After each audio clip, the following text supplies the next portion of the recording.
Are we live? I think we're live. Pav, I know it's you in the chat. Put something in the chat so I can communicate.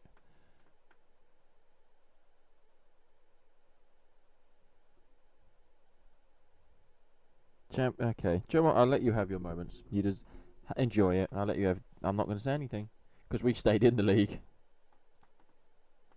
Hmm.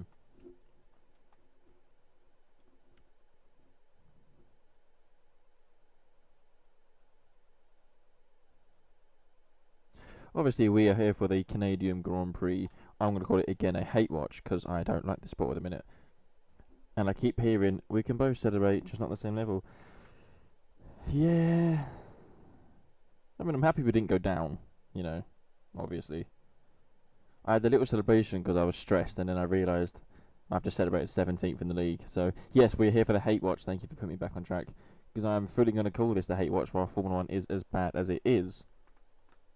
And I've also got the Indy 500 on my phone to the side because I want to see who wins that one because I have no idea. I think Rosenquist might win, or Pato Award. But even that's a bit dull now. I think this is what happens when you introduce hybrid engines to racing. It just becomes dull and kind of flat. What channel is Indy on? It's on Sky Sports Mix because this is obviously this is on Sky F1. Show me the live timings. Here we are.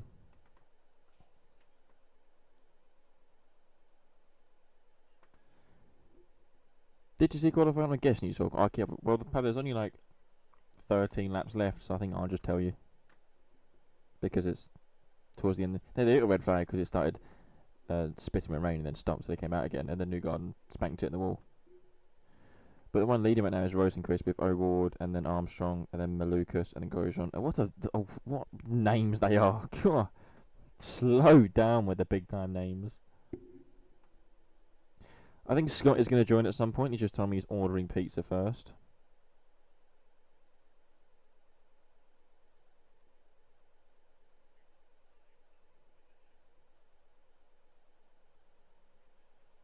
I've just told him we now expect his arrival in the chat. F2. I actually filming on F2. I didn't see it. I was at work stressing out about the Tottenham game, so I didn't see anything about F2. You say great again, but you saying great because it's just chaotic. Is that actually good racing, or is it just mayhem in awful cars?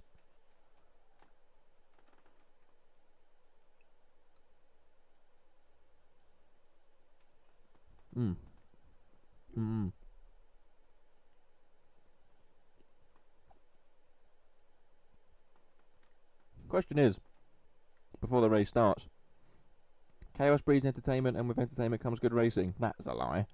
Entertainment does not bring good racing. I agree that chaos breeds entertainment.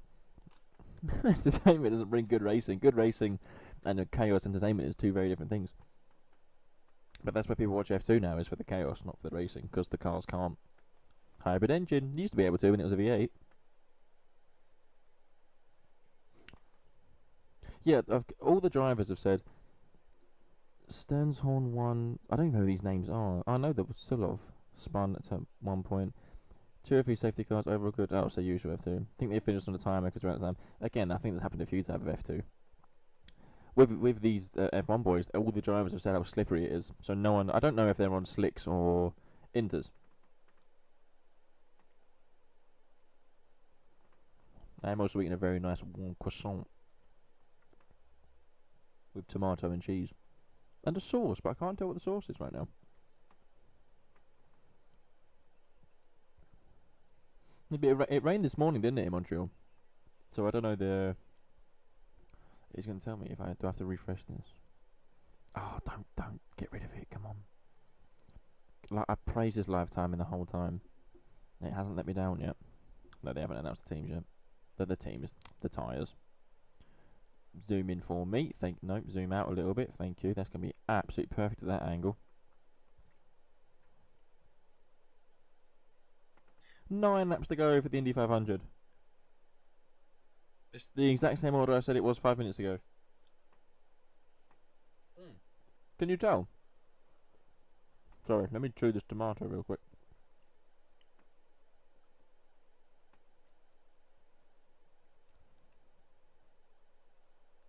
Yeah. In these conditions, it's very normal for the drivers to grab inters for the way to the grid because they can just discard them afterwards. Could you tell I'm not that looking forward to this race? Not that looking forward? Not that excited and not really looking forward to this race. Even though they're going to say, oh, it's slippery and there's no grip, I'm going to slide, it's going to be chaos. What do you do? F1 used to be able to race well, naturally, without, the lack of grip. But here we are. Let's just hope it's chaos. Let's hope. I'll tell you what I want, before I go into professional commentary mode for the first lap. I want... Oh, it's yellow flag in the 500. Who's binned it? I don't know. I missed it. Someone's done big time. Half the car's missing. No idea who this is, though. His front right's gone. His front, obviously his front wing's gone. His whole suspension thing's gone. His rear's gone. The whole side pod's gone. That's a good hit. Completely missed it. Redeemed highlight mess. Suck my ass. Sorry, it was highlighted, so I had to. Do you know what? It's fine. A highlight's a highlight, mate. You do you. An interaction's an interaction. Oh, Chandok's in Sky Race Control. I'll mute it when he talks then. What was I saying before someone binned it in the 500?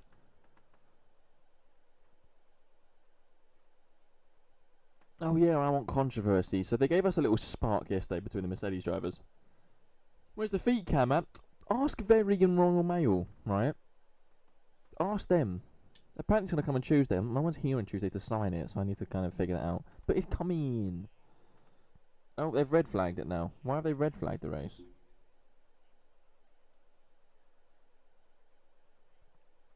No idea what's happening. They've red flagged it with 6 laps to go.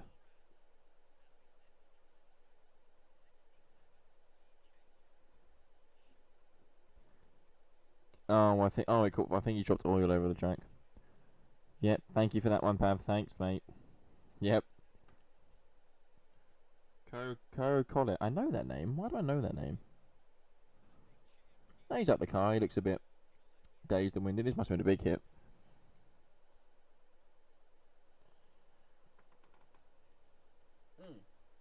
Anyway, what I was saying was, I want controversy.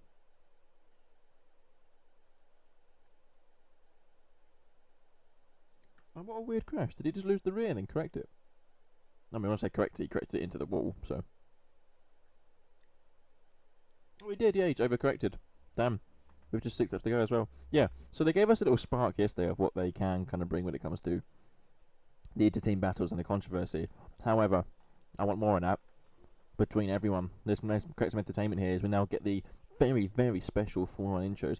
Stand prediction for this race. Oh, I think Alonso will make lap 16. I think Hamilton will be fast for the first 20 laps. And I think... Okay, we'll do 3. We'll do 3 each. And everyone who joins... If people join the stream, I'll get people to do 3 predictions. And my third one is going to be... why am I seeing the McLarens on inters and the Mercedes and everyone and others are on softs, by the way?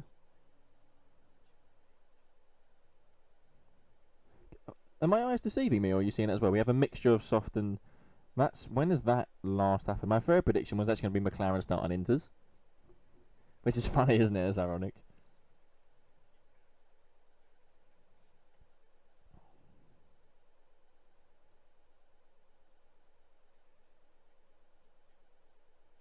That's a great hit in Indy 500. Well done.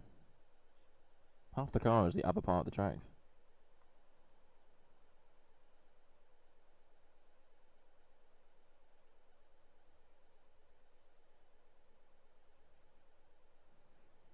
I think the timers are bugged.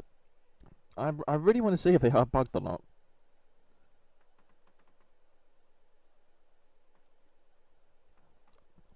I don't think they are bugged because it's a mixture. Look, you've got Hulkenberg, Bortolettos, and Audis, Sainz.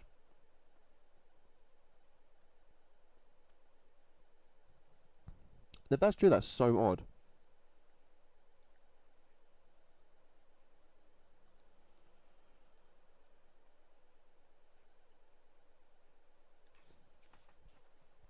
It is gloomy, it is. Anyway, got the back row, which is Lance Stroll and Bottas. Lance Stroll is again starting from the pit lane. I'm not going to say, you know, you can see on the thing. You've got Perez and Alonso, 19th, 20th. Look at that rover at the back. Albon for Williams. Ocon in 17th. Now we're getting up the order. Who's 16th, 15th? We've got Behrman 16th. Carlos Sainz 15th. Trying to make fun of what's happening so I'm not depressed during the race. Gasly 14th. Bortoletto 13th in the Audi. Now we're getting bigger and bigger. Ready for who's 12th for the 11th, you ask? I tell you, Liam Lawson's in 12th. Hulkenberg is in 11th. Now we get to the top 10. This is where the points are handed out. Colapinto 10th. Lindblad, no, Lindblad's been quite good actually. I'll give him that. Lindblad is impressing me at the minute. Leclerc predicted if he's 8th. Leclerc is started 8th. Hadjar is in 7th. Everyone said he got the pace to suit Max. Fenix was only half a tenth, I think, off Max, who starts 6th, with Lewis Hamilton in 5th. I expect them to come to blows at turn 1 and turn 2, because they usually do when they race each other. All McLaren lock out second row. I'm interested to see if they are on Inters or not. And the front row is, of course, a Mercedes 1-2. Gripping stuff. Franco is the one that's really turning around. Yeah, someone did a post yesterday that said since he got in a relationship, he's turned into a different driver. And I was like, that's true.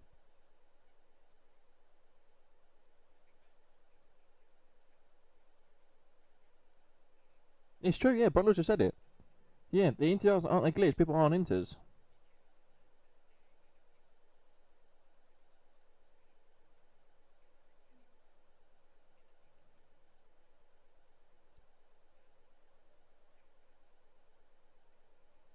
I can't remember the last time we had some drivers running dry tyres, some drivers running wet tyres or Inters. That's fascinating.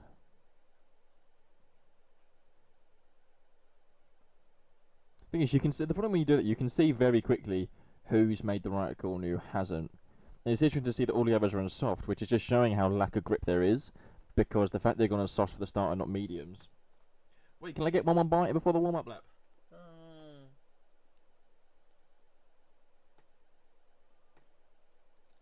I've got to do one more bite. I overestimated how much I could bite.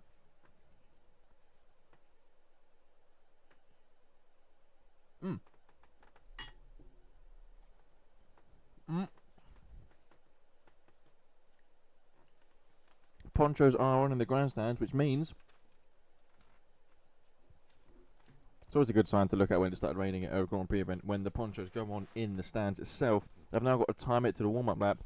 Stan, get your poncho out. Hello, Scott, mate. Scott, get your poncho out. Also, Scott, give me a prediction. We're here for a hate watch. We're here to express our disapproval. Although some drivers, as we said, you missed it with Pav, some drivers are starting on Inters, which is quite funny. Have to be honest. Watch them get a great launch on the Inters and then just completely miss turn 1 because the car can't turn. Actually, that's a lie. They'll be very quick the first lap, most likely, because of how quick they come up to temperature. And when they come up to temperature, this is why there's a karting trick when it's damp when you're qualifying. And if you stick wet tyres on a kart for the first lap, you're going to have more grip because of how quick they come up to temperature. Of course, after that, they'll be dreadful. But if that trick happens in Formula 1, come to me for more bets, mate. Mercedes wipe each other out in corner 2. I did say before you joined, I want controversy. The sport's lacking severe controversy right now, and I really miss it. Have I timed the live timing correctly?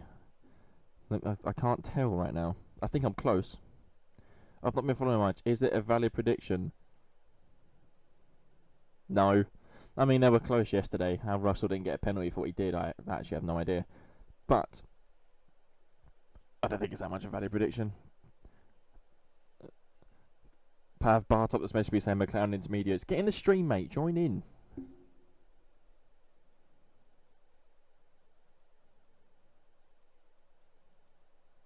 I think I'm a bit behind in the live timing thing, but that's fine, because can I be asked to figure it out?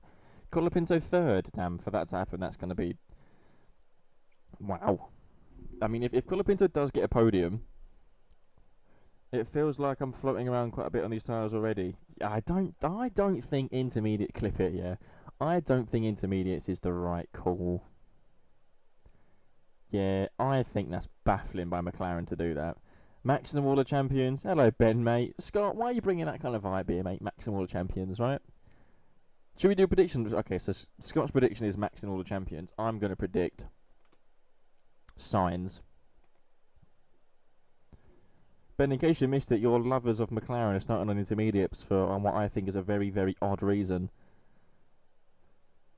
Chaos into turn 1 for sure. We're going to get a 1998 remix where someone ends up upside down. There used to be a gravel trap when that happened in 1998 as well. Now it's just you can run through it, which I don't like. Bring the gravel traps back. McLaren doing... What do you mean McLaren doing McLaren stuff? Oh, they were actually crapping strategies last year. I'll give you that. I take the attitude and the sass back I had. I did just headbutt the mic. Go on, where's the green flag? Give us the gorgeous green flag, so I can really start commentating this Hate Watch Part 2.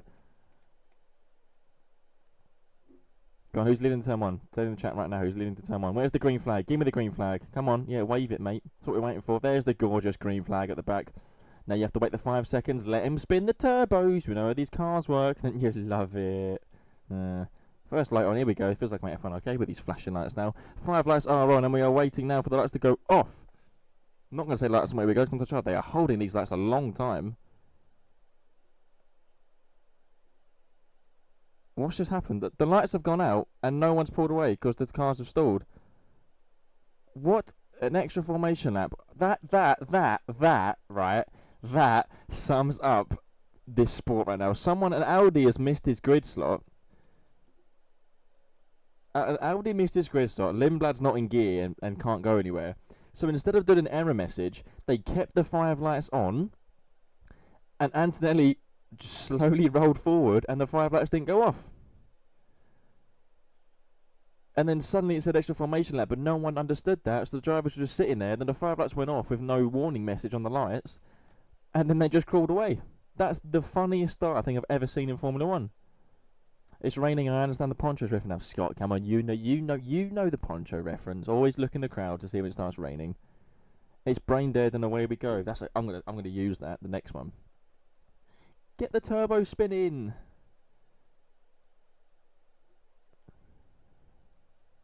See, now they're saying there was never yellow flags waved and Antonelli definitely moved. Imagine they give Antonelli a jump start for that. I don't think they will, because that start was a farce in general. But that was shocking. But Piastri is saying it feels like the rain stopped quite a lot now. Yeah, McLaren got this wrong. Everyone's going to have car. I don't understand the McLaren strategy. I don't get it. Also, the start procedure where they have to let the RPMs build up. That's one hell of a stim. Yeah. Yeah, it's because they want to... It's about the turbo, isn't it? You have to get the turbo spin into a certain RPM limit. Or to certain revs to get that, otherwise they're going to stall on the grid. They're coming back to the grid slots, by the way, and they haven't rolled the Cash App car back into the pits yet. And they're going to roll it in the space of a grid slot. So I don't quite understand what's happening in Formula 1 right now. This is quite funny to watch, also quite painful. Also saying commentators' cars chatting about Lindblad, look what you've done. Yeah, I didn't realise that. That might be my fault. But you know what? If your car can't get into gear, it's not my problem, mate. Russell, again, like yesterday, Russell is pointed in the angle, not for the apex of turn 1, but for the little kink before turn 1. Get in my mouse, you'll see it right here. Where the Lindblad dot is, don't know why he's there. There's a kink here, as you can see it. Russell is pointed directly there. In other words, he wants to cut off Antonelli as soon as he can. But if Antonelli is still fuming from yesterday, I'm expecting Antonelli to make a move into turn 1. Now, are we going to get a green flag at the back when all the cars line up? Because they're still rolling that car down the back of the grid. Let's just do 57 formation laps at this point. Well, if it's like yesterday, it's what it would be, just a bit higher speed, because no one could race, you know. There's that. Yes! I want to get as many hate comments in the sport as we can right now. Look at all the flash... Everyone who's watching this now, look at all the flashing lights on the grid. That can give me a headache, that. I mean, let's get a green flag. Yeah, he's at the back. He's waiting. I'm waiting for him to wave the thing. He's waiting to hear it. I think they're waiting for the car to be pushed away. Don't do another formation lap. The car's out of... Come on. And they're doing an extra formation lap.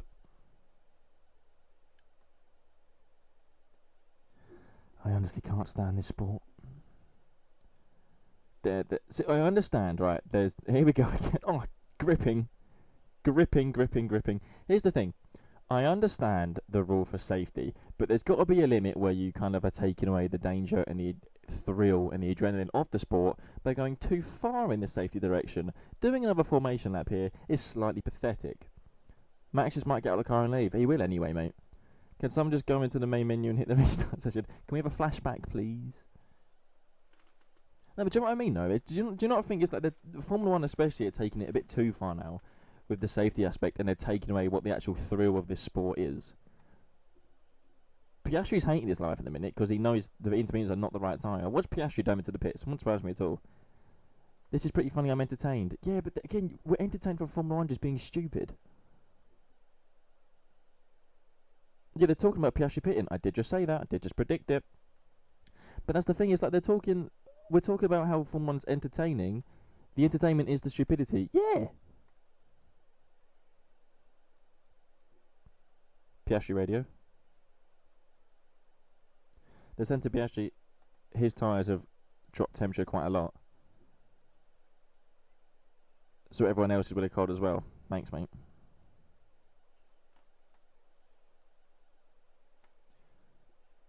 Yeah, there you go. Piastri's just made the integer mistake. It's so odd they've done that.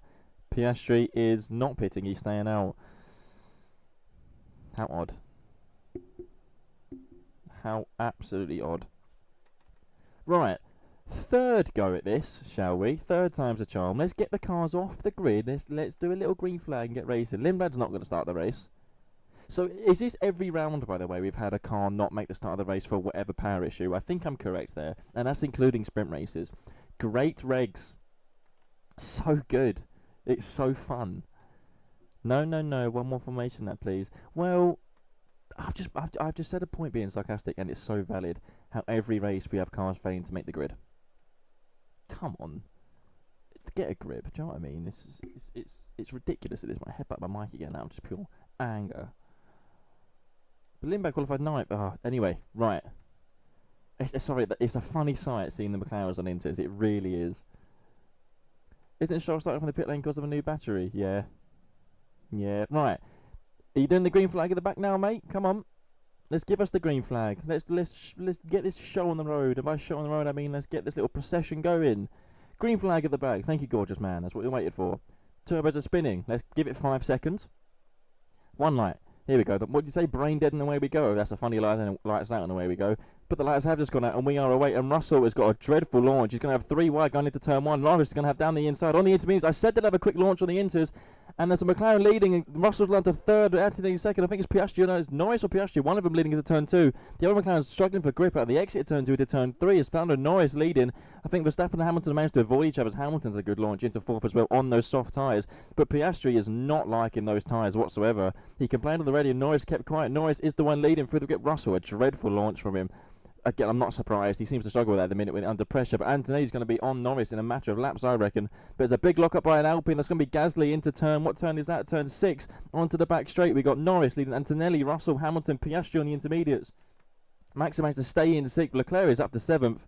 I say up to 7th like it's exciting. It's up 1 and Hadjar 8th. Colapinto 9th and Lawson 10th. That is the top 10. The only intermediate runner who made places was Lando Norris. And I'm glad my prediction was right. They're going to get a good launch. I didn't think it'd be that good though. I didn't think it'd outlaunch both Mercedes. Antonelli is wide on the exit of turn 10. Hamilton is going to be all over the back of George Russell, going down the back straight from turn 10 into turn 13 now. And is that Verstappen on the back of Piastri? You might see Verstappen overtaking McLaren here, lads. Hold on. It doesn't matter that McLaren's on intermediate tyres. Verstappen's in the slipstream, going down the inside of Piastri. Piastri's not going to go defensive. Once Piastri goes straight into the pits now, he's on the wrong tyres. Piastri is going to go into the pits. That's Verstappen up to P5, but he's also wide now into the chicane. But Norris stays out on the intermediates. That's fascinating where that pace has come from for Lando Norris. Piastri's pitted, he doesn't like it. Norris leads Antonelli and Russell over the line. Someone's going to... There's a 3-wide battle down the straight, but there's a Haas, Alpine and an Audi. Audi again are both on intermediate tyres. It's Bortolesso dropping down the order. Wow, we're praising and moving to turn 1 intermediates against slicks. I don't know why we're doing that, but now an Aston Martin's going to get an undercut out of turn 2. Yeah, the inters are so wrong. The inters are so wrong. That was ridiculous. But how has Norris got this pace up front on the intermediates? I don't understand where he's got that from. But he's nailed it right now, but that gap will come down drastically. Franco P8, go on, lad. Is he P8? He is P8 on the mediums as well. Mediums is an interesting choice. Actually, shout out to Hulkenberg as well, who's surviving on the intermediate. So why did Piastri hate the intermediates, and Norris and Hulkenberg can kind of make it work, especially Lando Norris? But the gap to Norris is down to 0.4 of a second with Antonelli. This is going to be easy pickings. Easy pickings. You just watch both Mercedes are already on him. Is that Ferrari with Hamilton behind as well? Go on, Max, get involved if you can in that dog of a car. No, you're too far away. Yeah, look at the exit difference. Anthony's going to line Norris up halfway down this straight because of the grip on the exit from turn 10. Down the back straight into turn 13. Anthony pulls alongside. Norris is going to pit. Utter stupidity that was from McLaren, I think. And Anthony knows he brakes, lets Norris go. Norris dives into the pit. That's both McLarens in the pits early. Watch Lewis Hamilton now. He's going to have a run on George Russell and Anthony going down the main straight. Has he used his power for the back straight into turn 13? Probably, because, you know, that's what these cars do. Anthony is going defensive to Russell into turn 1. A repeat of yesterday, no. Russell backs out of it. It goes against what Anthony did yesterday. They stay with Mercedes 1-2. Hamilton third, almost touched the back of George Russell into the back. I just realised the Indy 500 was won by Rosenquist over the line to Malukas and O'Ward third. That was actually a very close line. That was very entertaining. That might be a four-wide battle in the Indy 500 for the win. But we are back to Formula 1 now. Actually, that was a good watch, actually, Indy 500. Verstappen on the back of... Who's he behind there? Hamilton. He's caught the back of Hamilton. Hamilton's lost time in Sector 1. I did get distracted by the Indy 500, yes. Kimi into P1, what a move. What do you mean, what a move? Get me into P1... and what? Sorry, can we just gather what McLaren did starting in intermediates? Ridiculous. Also, can we just get the point that Felix Rosenquist has just won the Indy 500? No, I'm not disrespecting Felix Rosenquist, but there's levels to the game.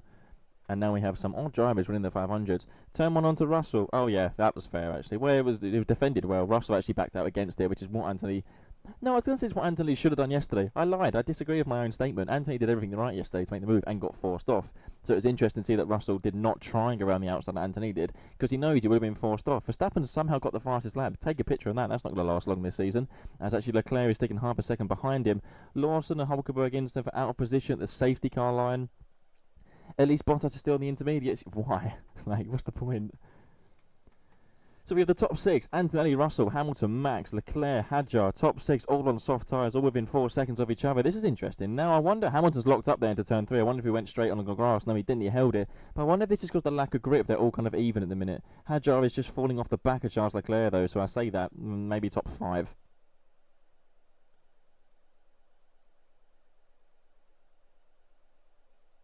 That was a funny end to the Indy 500, actually. Sorry, again, I am just watching the replays at the end of the 500. Norris has now come across the grass. Oh, he's close to the wall as well. Norris having a nightmare across the grass at turns 3 and turn 4. Did he take the wall at turn 4? He might have done it. If he didn't, he was close to it. But he's got no temperature. But why did they put him on the mediums? This is again an odd call. The mediums is not going to have pace or temperature, especially now when you just come off the intermediates. I say that Colapinto's in 7th on the medium tyres as well. So it depends what car can warm the temperatures better compared to the soft and medium tyres. But Norris is on the mediums. He's now got dirt on the mediums as well. Lucky to avoid the wall there, or skill, whichever one you want. Just waiting for that Red Bull to fall off a cliff. Oh, give it a few laps. I'm waiting for the Ferrari to do the same thing as well. Mercedes are not pushing right now, I'll tell you that for free. Mercedes will not be pushing at the minute. They know what they're doing, and give it 10-15 laps, they'll fly away.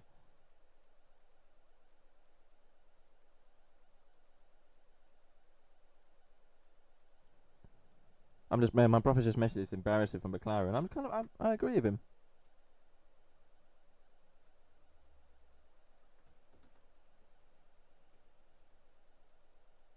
Oi. Are you watching the race? You're not watching the race, okay. Franco P7, yeah, I know, on the medium tyres as well. Which again is the staggering thing. I just said Norris has no temperature on the medium tyres. It's weird. Why, when you're on the second row of the grid, would you start on intermediates? That makes no sense to me. That's also a sign that they know they cannot catch the Mercedes over a race distance. They know that fully, so maybe it was their chance to try and get an undercut on them or surprise them. Max again, fastest lap of the race. Again, screenshot that. Someone clip it. That's 2 laps in a row. He's got the fastest lap of the race. Take a picture of that. Max is going quicker. Max is going quicker than Max. Go on, Pav. Explain that one. Explain that to the audience. I'm sure Ben and Scott would love to know what Max is going quicker than Max means. Max is flying. He is indeed. The problem is, with these cars, you can fly all you want, but you're kind of restricted with what the driver can do. So he's not going to move from 4th unless Hamilton makes a mistake. Yes, Max is going quicker than Verstappen. You know, I think if you put a rivalry between Max and Verstappen, it's going to be quite a good entertainment to watch. But instead, we're watching the 2 Mercedes out front with Antonelli still leading Russell. That was a snore, by the way, in case you couldn't pick it up properly. That was a snore, watching the same thing over and over again. Okay, thanks, Pav. So glad you cleared that up. I know, Pav, I'm glad you actually... I was slightly concerned about how good of a point you've been making. And look at the launch from Norris and the replay. That's incredible. And he also went on the dirt as well, which, when you're on those tyres, will increase your grip for the first few corners on the dirty side grip on intermediates. It's funny how that works. Sounded like a line of coke. And I don't do that. I might need it for this race, though, because, oh my God, Mercedes are pulling away again. The gap between Russell and Hamilton is now 1.2 seconds. Max is staying within a second of Hamilton. Of course, there's no DRS anymore, so that doesn't really mean anything. You get the extra development boost or energy boost or whatever the crap is. See, Norris got a great launch, but the Mercedes also just didn't get off the line at all, and I'm surprised by that on soft tyres as well. That was very tentative by the Mercedes drivers into turn 1. If you haven't noticed, at the bottom of this live timings, everyone at Inters has now pitted. What a gamble. But Russell has now got Antonelli. Oh, Antonelli almost in the back of George Russell. Tell you what happened there. That's unfortunate for Antonelli. Russell got him down the main straight, put his car in front of Antonelli on the braking. Antonelli would have got sucked in all into the dirty air. It was too close to Russell, and he's got a horrible flat spot on that front left tyre and had to skip the chicane almost in the back of his teammate. Would have been entertaining if he did go into the back of his teammate, but I tell you what that's going to do now. Antonelli's going to be under major pressure from Hamilton and Verstappen now because he's not going to have a front left tyre. That was the joy.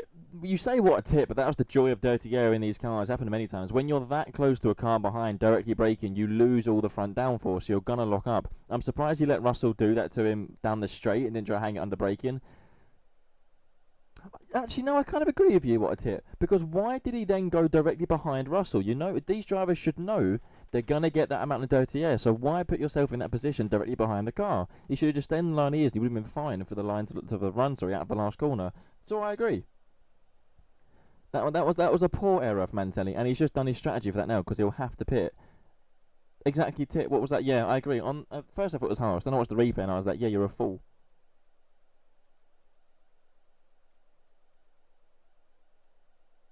That was odd to me. That's where you still got to learn, I think, in Formula 1. Oh, we're aboard with Max. Again, take a picture of this. Not going to see this much. He's in P4. Hold your horses, lads.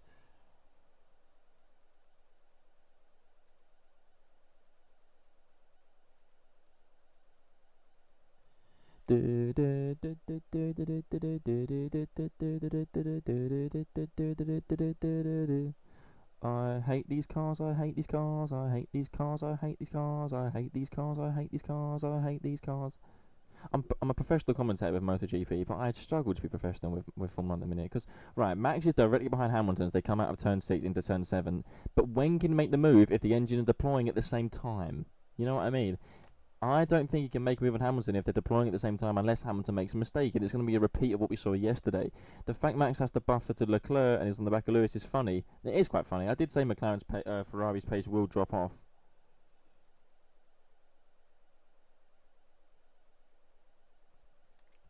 But I do want to see racing happen, but I just can't see where Max will pass Hamilton. Unless it's early, unless it's going to be like the Russell move down a straight when they're deploying differently. But it just doesn't excite me with it. Out of turn 10 and DRS will put him past Lewis. Yeah, if you add DRS and then put Kurz back on, I think you can, bolt on the, what was the purple tyres called? The Ultra Hards, bolt them on for a long stint as well. Let's go back to 2012. Actually, on a real, let's go back to the 2012 cars with the V8s. MasterCard Lola. Oh, Max has just lunged him at turn 1. Let's see. I say that, he just might be right off. Max lunges Lewis Hamilton at turn 1, gets to the apex first, where the rules are now. You can be quiet about that. Hamilton didn't go off the track either. Max ahead of Lewis Hamilton. Max into the podium place of P3. I don't know how, the car's a dog, but here he goes into P3 himself.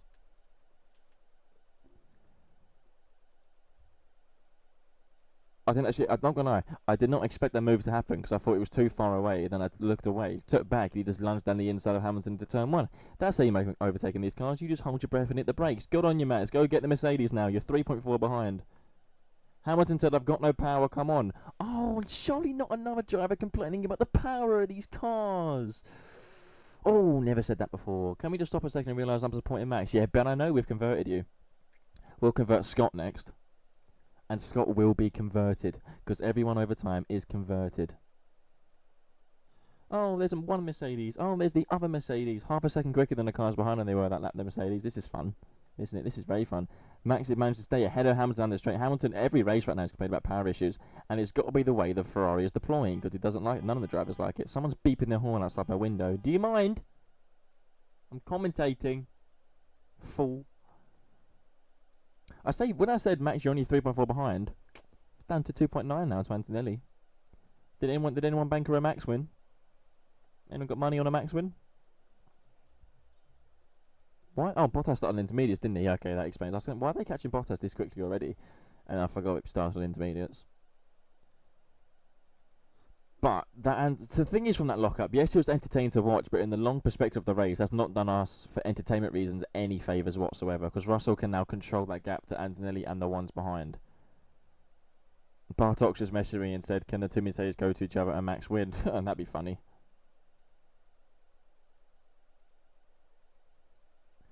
Oh, I didn't hear that. Verstappen before this race just completed 20 lap in the top 3 this year, or was it the top 5? Didn't actually hear fully. Race is done now. See, that's the problem with Anthony doing that, gave that buffer somehow in a weird way to both the Mercedes cars. Now they can have to see what they're, because now I think they can control the gap to Max. I praised it to go to 2.9 behind Antonelli, is now 3.5, so they're not going to catch it. So the race for third is between Max, somehow, in that dog of a car, against the Ferraris, which is also kind of like a dog of a car. Bottas lapped on lap 10. Yeah, but Scott, Bottas started intermediate, so he had to pit, you know. Let's give Valtteri some respect. Russell will keep keeping the DRS. It's not DRS, Pav, it's straight line mode. See? It's fun, isn't it? And it doesn't matter what the Mercedes do now. They're controlling the cars behind. So we're just going to have to wait. We have to... For entertainment reasons... Well, that's rude. Right, I'm just saying, let's use the correct terms. When the McLarens... McLaren update. Norris up to 11th on the mediums. Piastri 13th. Piastri just hasn't got the pace of Norris this weekend, has he? Again. Norris is definitely more comfortable in these cars, I think, than Piastri is. Ben, how's it feel? Your McLaren boys at the points, throwing away a second row for starting at Inters.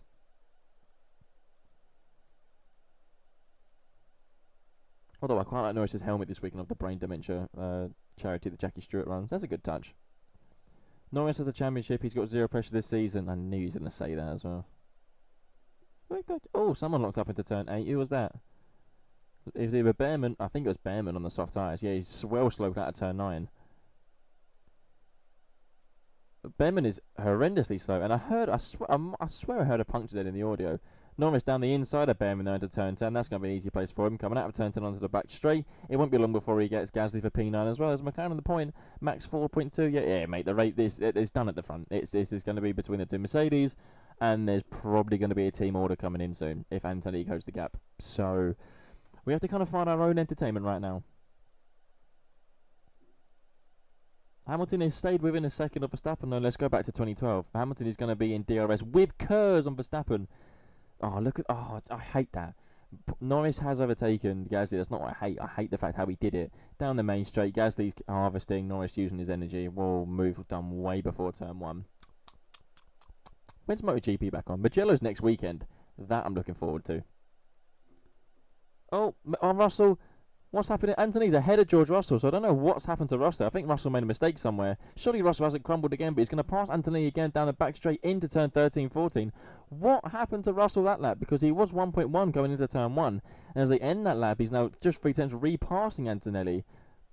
So I'd like to see what was the lap time for Russell there. Russell this lap did a 1 minute 16.8. Anthony down the inside of turn 1. Russell left him room. He saw that in his mirrors. See, this is why I like Anthony. He will try. He will try and push it. Russell saw him coming and left him room at the apex. That's why they didn't touch. But if they do come together, it's going to be because Antonelli is trying to move. Could be the same as Rosberg and Hamilton. See, there's a yellow flag somewhere, though. We need to find out where. It's showing up on the screens. Who's binned it in the wall? Who stuffed it in the wall? I can't see. It might be Albon at turn 10. His dot is not moving at turn 10 a hairpin, but with cameras are staying on Mercedes right now. As Antonelli is throwing it left, right, and centre behind George Russell. He's not shy, is he, the boy? He's really not shy of what he's doing in that car. And every time the camera cuts to him, safety car for sure, I can't see what's happening to Albon, but he's still not moving. Unless he's broken down well off the track, then there'll be a VSC. Piastri's pitted again already, so that's 2 stops for Piastri. A nightmare for the Aussie in the McLaren right now. We go to turn 10 now where the yellow flag is. Can we see how wide Russell went if it was turn 10? Because that was surprising. There's debris at the exit of turn 10. There is debris there on the track, so he made contact with someone, and this car was nowhere to be seen. Oh, it's Piastri. Piastri chased his front wing. Piastri would have made contact, you think, now with Alex Albon. And I've just seen him change his front wing to pits. So his day actually gets... I thought he was going bad anyway. He gets from bad to worse now. He pitted again because he's changed his front wing. I guarantee he's tagged Alex Albon. I have no idea where Albon is, but it wouldn't surprise me if he's done is either a side pod or a front suspension in. But they're going to lap Piastri soon as Mercedes go through turn 1 and turn 2. Antonelli can't make a move on Russell this time round. But you can guarantee again, if he's close enough, but we need to see the mistake Russell made all in his own because he had the gap to Antonelli to over 1 second. So that mistake all in his own has now put the race back on between the Mercedes drivers and Russell back under pressure. But Anthony's fallen to 7.5 tenths behind. How far is Max behind? 3.4 behind. He's not closing even when they're fighting. That's sad.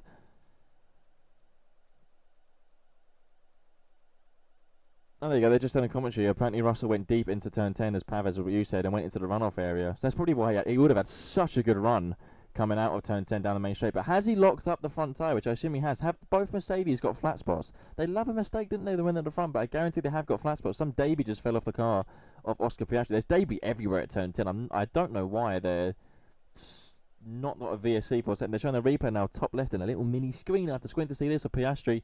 Is he going to be an elbow? He's going to go down the inside of Alex Albon. Who's going to make contact? Piastri goes wide. Oh, that's all Piastri. That's all Piastri. Piastri went down the inside of one of them and then just tried to get a double move, I think, or just outbraked himself and got it completely wrong into turn 10. Took out Albon in the side pod. Albon is out completely. That's why there's oil on the track at the exit of the turn 10 or the runoff of turn 10. And Piastri pitted again for a new front wing. But that is Alex Albon's race done, and that'll be a penalty for Piastri. Yeah, I guarantee Piastri saw that completely wrong. Oh, let's keep the camera on Max and Hamilton right now, because Hamilton's now 6 tenths behind Max. This has been entertaining. We haven't seen them race each other for a long time, but this is good to see them both at the front. Max and a Ferrari at the front as well. We need to see that. Let's get the cameras off the two leaders, because we know the lead's going to stay there. Let's put the camera back on the leaders when one of them are making a move. But I imagine Toto Wolff is currently clenching his cheeks right now at that. P3, P4 more interesting. Yeah, says it all really, doesn't it? He really says it all. But I think Antonelli is going to make a move again soon, I think. Watch. Hajar's holding his own. Nice to see. The pace... Leclerc... The 120. That's why Hajar's holding his own. He's 4 seconds slower than what they just done last lap. Antonelli's going to make a move again. That's surprising. Leclerc, in fairness, has lacked pace all weekend. He's even said it himself. It's his worst weekend. Oh, there's the lock. We've just shown a replay of Russell's lock-up. When we said Antonelli will have a flat spot at his front left, George Russell's going to have a bigger flat spot on his front right, so both Mercedes drivers will have vibrations from their front tyres and their softs, both with flat spots. But Anthony again down the slipstream coming out of turn 13 onto the main straight on George Russell. He's not. I don't like the thing that all the cars can both use the straight line mode, whether it is down each straight, because it nullifies the move down the straight in the slipstream. So that wasn't very clever to make that a thing, but here we are. Back on Hamilton following Verstappen in turn 2. The gap stays at 6 tenths. Anthony 5 tenths behind George Russell. Hajar 5 tenths behind Leclerc. I want to see where Leclerc ran wide as well. But again, if it was turn 10, it shows the track is slippy in that sector of the track, which isn't a surprise when you think the heavy braking into that corner itself. Oh, I thought Russell almost spun then at turn 6 when I'm convinced the rear was going out. McLaren crew are out again. Is this to retire Piastri, or is this to pit Lando Norris? It's to pit Lando Norris, who is pitting again from 9th. That's 2 pit stops now from McLaren. That's very interesting what they're doing. Oh, we need to box that reliability problem. That could be Lando Norris's race done. What they're going to do in the pits, they got the tyres ready, so this is interesting. We don't know what the reliability problem is. They're but with mediums on him.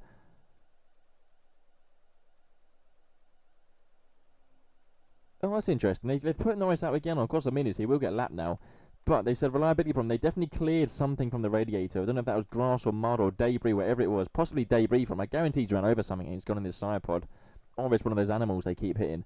But yeah, not even 4 laps of mediums. Yeah, that car's going to have a problem though. I guarantee it was overheating with whatever was stuck in its radiator. And if it's a bulk of grass or a bulk of mud, good luck with that. If it's debris, even worse. Anthony, you're following Russell. Is now 4 tenths through turn 1 and 2. Can't make a move this lap. Poor groundhog. Well, I mean, they're running out in front of a car. Like, it's your own fault. Anyway, yeah. What do you expect when you're in front of a car? So they didn't clear the track correctly after the incident. Yeah. I'm surprised they didn't put a VSC out to dust the debris off at that turn 10, but it wouldn't surprise me if Norris had run over something and it got lodged in the side pod in the radiator. But also the chances of that happening is it's very unlucky. It's very unlucky if that has happened, because the side pods now, you don't need to be as wide as it used to be from, when the cars used to actually be cars and used to actually need to cool down the temperatures of the engine. Oh, Russell's locked up again, the front right of turn 10. They're going to... he went over the debris as well. They're going to be side by side coming out of turn 10. They're struggling. Russell at the front with a grip on their tyres. He's struggling anyway. Anthony's going to be in the slipstream. Here comes the move into turn 13, down the back straight. Russell's gone defensive. Anthony pulls it to the left. They're going to be side by side, maybe into turn 13. Russell's going to stay in there on the brakes. Who's going to outbrake each other? They both brake at the same time. Anthony around the outside. He's got back out of it. Be smart, Anthony. He did back out of it in the end, but Russell did squeeze him onto the curb. So Anthony lost time and grip at the end with a big slide. Russell stays ahead of Antonelli, but they're making mistakes, these Mercedes drivers. But they're making mistakes all on their own. They're only pressures from each other, and they're both locking up. It was another lock-up for Russell on the front right tyre. That'd be a bigger flat spot. I spoke very quick then, didn't I? I'm going to breathe for a second. I just want a bit of action. Russell trying to prove he's the number one driver, going to end badly. Yeah, it's odd. It's odd, but I like. He's rattled by Antonelli, I think.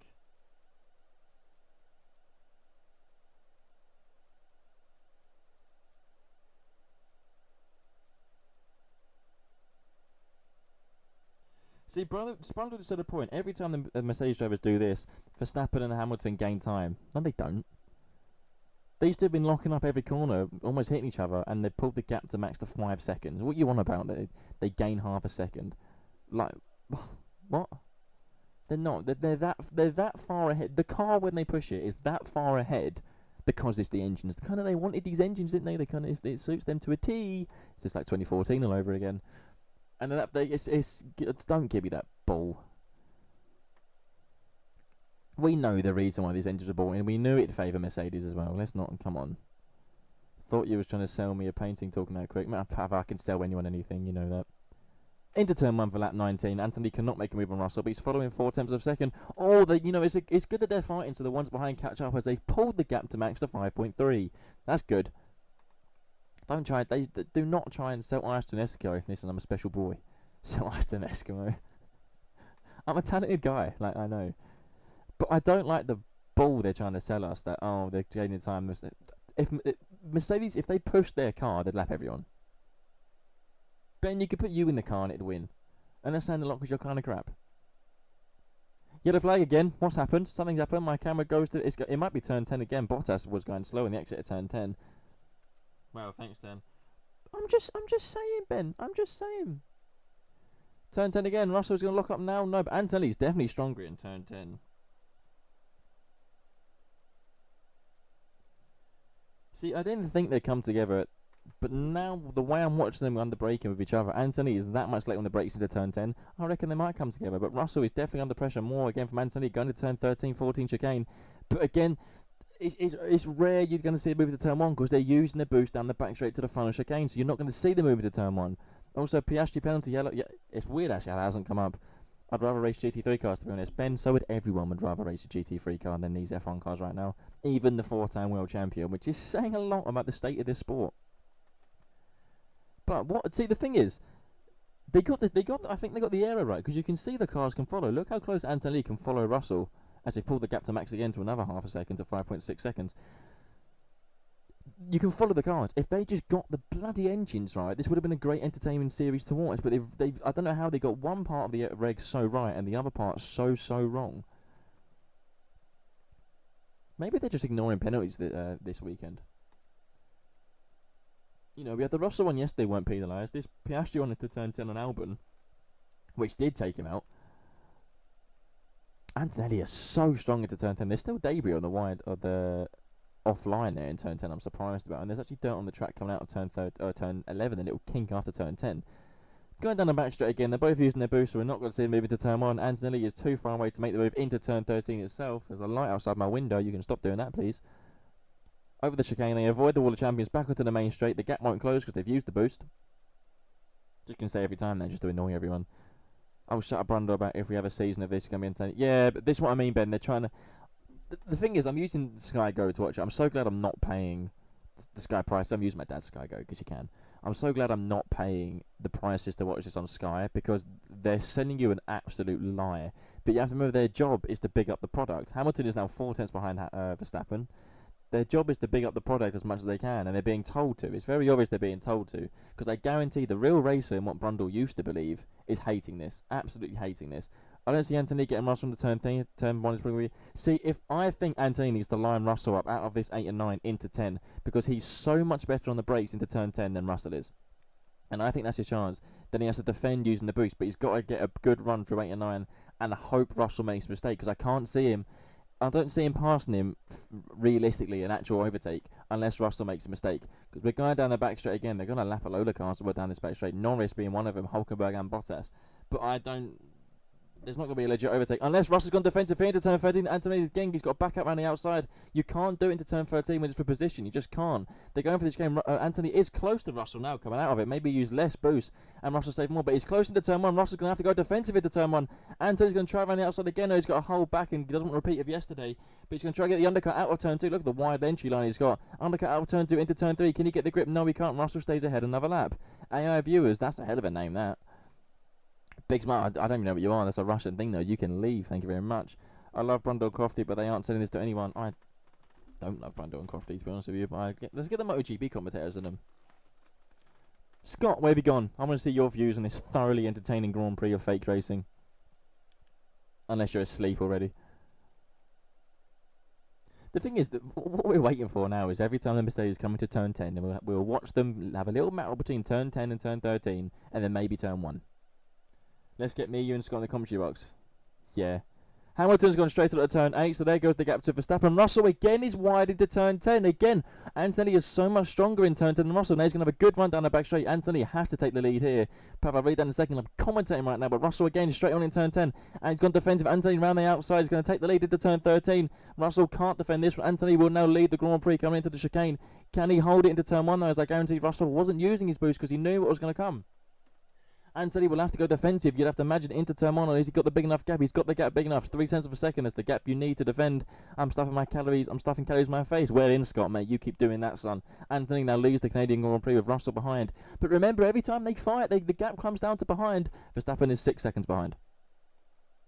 I want to see what happened to Hamilton as well at that time, because Hamilton went straight on at turn 8 and turn 9, so he's lost time to Verstappen. 4.5 seconds he lost that lap, actually, when he came back on. 4.7 seconds behind Verstappen. So again, that's going to ease the pressure off Max's shoulders, who is still comfortably in third. Up the Max and the Red Bull. Third place. We'll have a podium this year. Let's get one.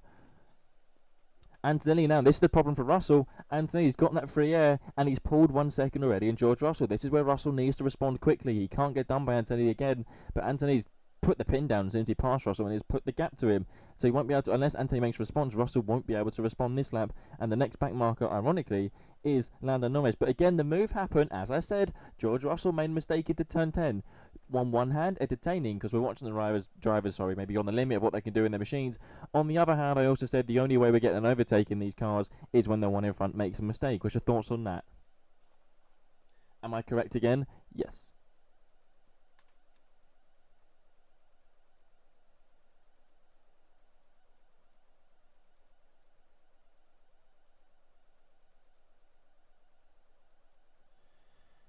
George Russell is currently getting scored a little bit by a 19-year-old Antonelli. Again, put him in his place. I'd love to see the interviews after that and see what he can reply. Oh, a nice slide from Russell through turn 4. They look good on that camera. But the gap is still 1 second, and they've pulled another second to Max Verstappen, who's in third. Yeah, but I mean, we knew Piastri was going to get a 10-second penalty. That was obvious, wasn't it?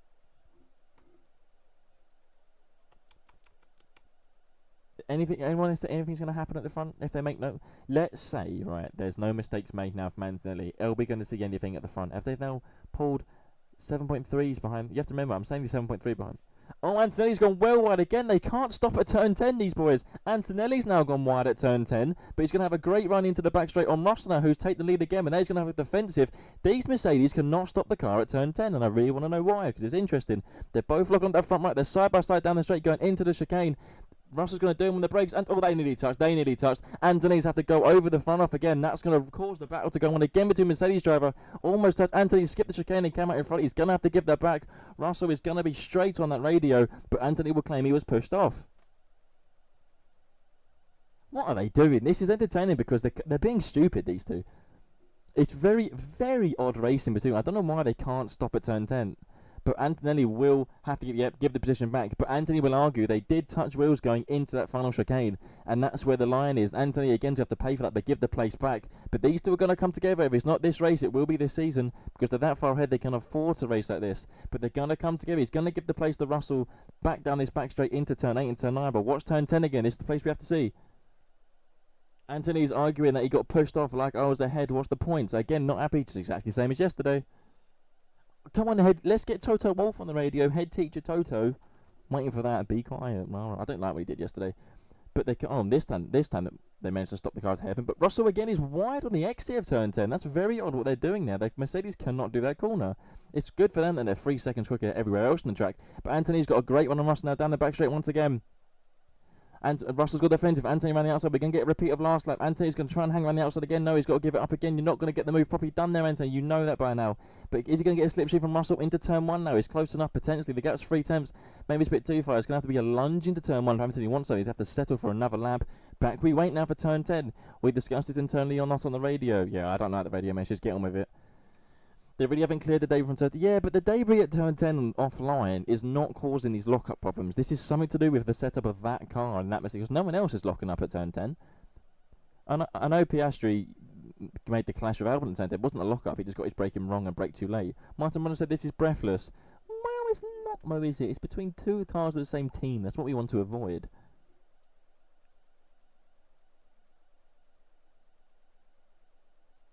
Oh, that's funny.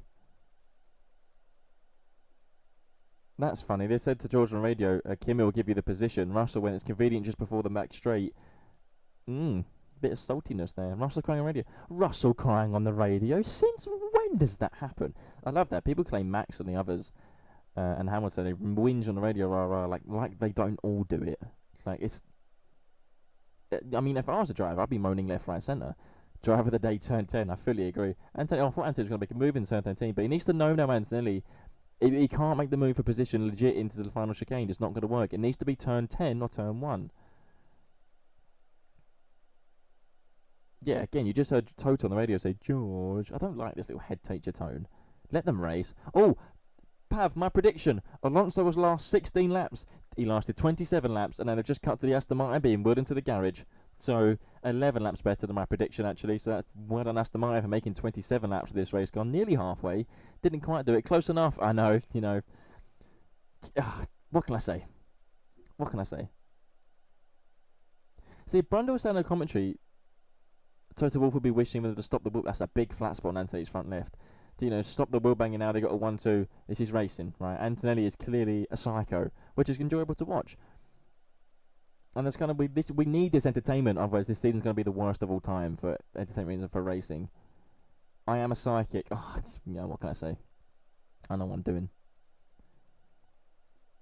But it's fascinating. I really want to know why they can't stop the car at turn 10. When's the next 24-hour race in Spa? I think shall I stream some of the 24-hour races, get people in the chat? And telling to turn 13, Russell's gone defensive, but we know he can't make the move. But again, he's used his power in the back straight, and he won't be able to do it into turn 1. Exciting. Love this form of racing. I might stream actually the next endurance race. That'd be funny, wouldn't it? Anthony actually, he's got the power down the straight. He saved it. Russell has to go defensive. He's going to go wide at turn 1 into turn 2. But again, he can't make the move out the exit of turn 2. You're not going to get the undercut at the exit of turn 2 to turn 3. You're going to have to follow him again for another lap. But he tried it there, actually. Anthony made a different approach. I don't know if that was Russell harvesting more down the main straight, or if it was Anthony saving a bit of power down the back straight and using it all in the main straight. But there's something, that's what he's going to have to do if he wants that position. Look at can we just point out, look at Norris sticking with the Mercedes. Look at that. If only they didn't start on intermediates, where could they have been? You know, makes you wonder, doesn't it?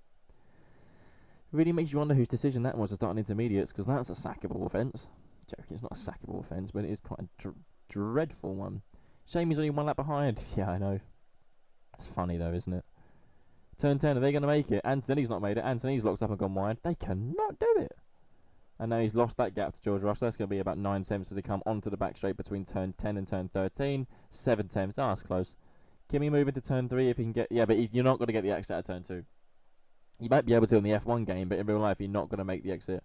And he's used all his power to close onto Russell down the back straight, which means he has none into turn 1. Yeah, but it'd be fun to... He's trying to get the undercut out of turn 2, but there's no chance you're going to get the grip from... Because offline there seems actually very bumpy compared to online. And I've seen it a few times if Antonelli's on board, you're not going to get the grip. And you can't get the power down on those bumps, otherwise you'll spin, so... You have to wait and see. It's not going to be in turn 2. His move will either be in turn 1 or turn 10. If it's a legit move. But anything's doable in F125, mate. The laws of physics do not apply to that heap of crap game. Oh, Bortoletto's overtaken Ocon down the back straight into turn 13. That's 15th and 16th done. Hurrah. The thing is, right, this is what annoys me about this world. People are going to big this race up like it's the most thrilling race you've seen in Canada of all time. It's not. Like the overtakes we're seeing are because they're making mistakes. And as I said, the only chance you have of overtaking a driver in these cars when you're at the pace of the leaders is by making a mistake. And the drivers now make such minimal difference in the cars. You can see the gaps. Look at the gaps, right? Look at the gaps. You got within a second of Mercedes, and they always get about to be 3 tenths, then it goes back to 7 tenths because the drivers can't make a difference. It's what the car's doing. Then you got Max and Hamilton. Since Hamilton went off, do you remember when Max passed Hamilton? Great move into turn 1. That's move of the year. Since he passed him in turn 1, the gap was within a second for the whole time. Then Hamilton made the mistake at turn 8, and it stayed at 4.8. And now look, what is it? Oh, 4.9. Right. Since then, Leclerc has actually closed half a second on Hamilton. Since those laps, it was 3.3. So he's full seconds now, 2.3. Wow. And the gap to Leclerc and Hadjar is stayed around 2 seconds. The drivers make no difference anymore. And if that's the direction Formula 1 want to go, good for them. See you later. But they've taken... We need the new... If these V8 engines are true, then we need them instantly. And if the thing is that there's now like a debate between teams of the 60-40. I can guarantee, I'm going to tell you right now what teams don't want the 60-40. Oh, Russell's gone across the grass again. It's another mistake by George Russell. Anthony's back in the lead. Russell's going slow. Russell's very slow. Russell was stopped. Russell was stopped on the exit of turn 9, and Russell is out of the race. George Russell is out of the race. He's thrown something. Go on, throw the steering wheel. Get a fine. No, he didn't throw the steering wheel. But George Russell has broke down from the Canadian Grand Prix. This is going to give a win to Antonelli. Max into P2. This could be a podium for P2 and a podium for Ferrari as well. That could be a safety car though. But Antonelli has got this race wrapped up now. But I want to see what happened there. He went wide at turn 2. I wonder if he lost hydraulics. He's smacking the car. I wonder if he lost hydraulics. The way he went wide at turn 2, it didn't look like it was a lockup. So I wonder if he just felt the steering go on him.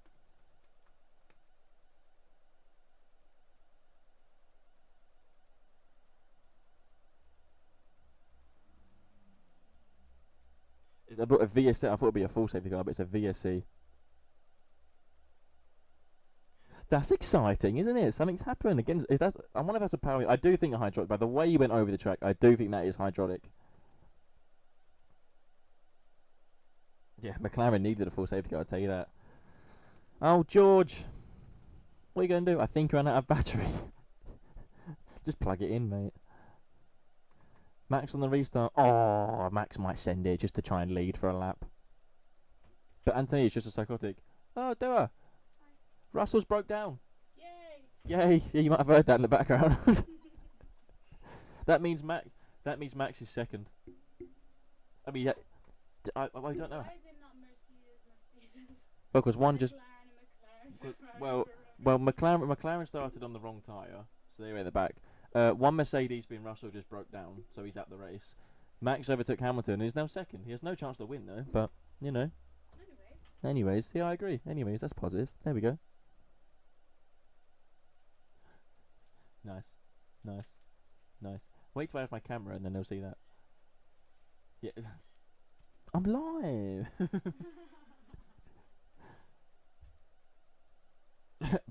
Bartok just messaged me and said 1 out of 2 being the Mercedes. Shut up, which mean who's that? VSC. I guess they're going to put them all on medium. Why did Sainz have a 19-second pit stop? I missed that. Anthony in the pits. 4 tyres off. 4 tyres on. That's a slow stop as well. I mean, Max is not close enough to take advantage. They're going to put medium tyres on for everyone. Yeah, Max is in for medium tyres as well. Good stop. Nope. Well, Max's car did not want to pull away then. That was awful to watch that pull away.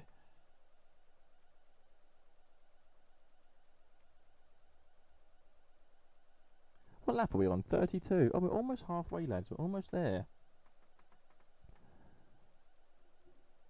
Is Max... Here's a question. Is Max going to absolutely send it into turn 1?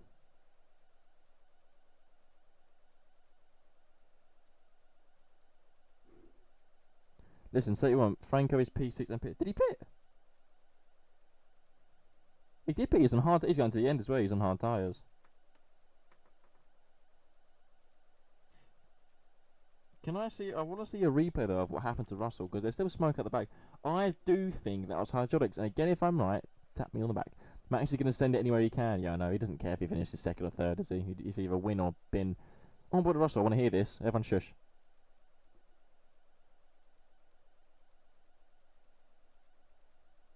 That's hydraulics.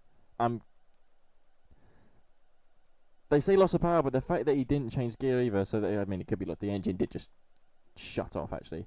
But I want to see if his screen went off as well on the steering wheel, if that was a hydraulic completely gone. Oh, he threw the belt from the seat. Naughty, naughty. Oh, and the headrest. That's a bit of money he's throwing there. I can't, if he threw the steering wheel, that would have been funny as well. Because that's a fine straight for him. VSC's in now. We are racing. I was going to say Hamilton on the back of Piastri, but Piastri's been lapped, isn't he? He's such a baby. Yeah, so would I be. The Duracell died. Sad to see. Sad to see. I still don't know if that was engine failure or hydraulics, because he didn't change gear, but it did like the end. It sounded like the engine literally unplugged itself. See what I did there? Unplugged itself because battery. Oh, there you go. Ted just said power unit failure. Oh, Mercedes breaking down. That's rare. I say, was Verstappen going to send it on the restart? It wasn't even a full safety car, was it? To VSC, so he can't. He's still 5 seconds behind Kimi Antonelli. And 7, oh, I say 5 seconds, 7 seconds. That's going to change now with when the cars get back up to full speed and you see the deltas come back. But Max has a nice gap to Hamilton. Can he catch Antonelli? No. They've already lapped everyone up to 11th. That's very, very odd. And we already got 4 retirements. Limber didn't start the race, and Album's taken out. Alonso broke down again, and Russell also broke down. Great reliability for these engines, isn't it? Horrific. Let's get Isaac on the podium. He's 4th, isn't he? I just realised he's jumped Leclerc. Missed that in the pit lane, but he has jumped Leclerc in the pit lane. So Ferrari got that very wrong for Leclerc, because he had like a 3.5 second gap to Hadjar before the safety car on VSC came out. So Hadjar has jumped Leclerc. It's going worse and worse for Leclerc's weekend for Ferrari here in Canada. But Hadjar is up to 4th. He's 3.5 seconds behind Hamilton. Once surprised me if Ferrari's pace does start to fall off as it usually does. It might have already happened. Stroll going strong. Where is Lance? 17th. Nice. Solid. You know, it's 34 laps though. You know, that's what they got to take. 34 laps of just vibrations. What a weird camera angle this is. They're having fun with the drones, aren't they? I always... Incident involving George Russell noted. Are they going to investigate him because he threw the headrest? Oh, get off it. Oh, get off it. He threw the headrest nowhere near the... He threw the headrest nowhere near where the line is. And it's actually closer to the grass than it was the track. Get off the investigation. His home race. I keep forgetting that it's Stroll's home race, because I forget he's there most of the time. And by there, I mean just as a Formula 1 driver. Back to Hadjar and Leclerc. Leclerc has closed the gap to 0.7 of a second, and Hadjar's dropped back half a second to Hamilton. So maybe he doesn't have the pace we thought he would. Someone burned the FIA safety book. Honestly, it's shocking, isn't it? It really is. What you investigating for because he threw a headrest. He's not going to throw it in the line, is he? Come on, these are adults. Max has held the gap to 5 seconds to Antonelli. Oh, Leclerc again on the braking at turn 10. Got well up behind Hadjar to come out of turn 10. He's going to have a good run on Hadjar down in turn 10 into turn 13. The back straight. Can he get close enough to make a move into turn 13? No. He's going to use his power, as you can see on the onboard. He's using his power to get. He's going to try and make a move in turn 13. Actually, Hadjar's defending. Oh, that was close for Hadjar. That, I think, is a bit too much. Almost pushed Leclerc. He moved late when Leclerc was following him. He moved late to block Leclerc. Almost put Leclerc onto the grass. That, I think, was... That what I think was very... Yeah, that was naughty. That was very naughty. If Leclerc will rightfully be on the radio for that. That made me clinch. Can't lie. That really made me clinch. And I don't like clinching. But that was... Why is Crofty saying moving in the braking zone? They were quite clearly halfway down the straight, mate. He just moved twice and he moved too late. What about braking zone? Anyway, that'll be either a warning or a penalty for Hadjar. Yeah, Leclerc said that was nearly a huge one. It was. Leclerc did well to actually back off of that. A nutter... Actually, Leclerc is a nutter, because Nutter would have stayed on the grass, but Leclerc is a nutter, so... Yeah, no one near the braking zone. I don't know where he's got that one from. Can't lie. But Leclerc is now going to go back at Hadjar. I guarantee the same one out of turn 10. Let's see what Hadjar does this time if they recreate the same thing. But that was a 2-lap. I think Hadjar moved twice. He moved left and then moved right. Yeah, he's moved left offline and then moved right late. Yeah, that was very, very naughty by Leclerc, that. Yep, Pav, nice. Well in, Pav. You keep doing your... Yep, nice. Wicked. He's not letting Leclerc by. Leclerc's going to try again. This could be a contact. Leclerc's going to lunge in turn 13. No, it's not. Hadjar's covered him here, but Leclerc's got a line down to turn 1. Get the run out of turn 13 onto the main straight. He's in this slipstream still, but the Hadjar has that 0.3 of a second gap. Leclerc is close enough, I think, to a move into turn 1. Hadjar will have to go defensive here. He has got defensive. Leclerc's not going to try on the outside of turn 1. You know it won't work. We saw that yesterday. Oh, no, Monsieur in his energy drink. Oh, what is happening right now? You two should... I'll get you two to meet in person, because I can tell it's going to be a disaster.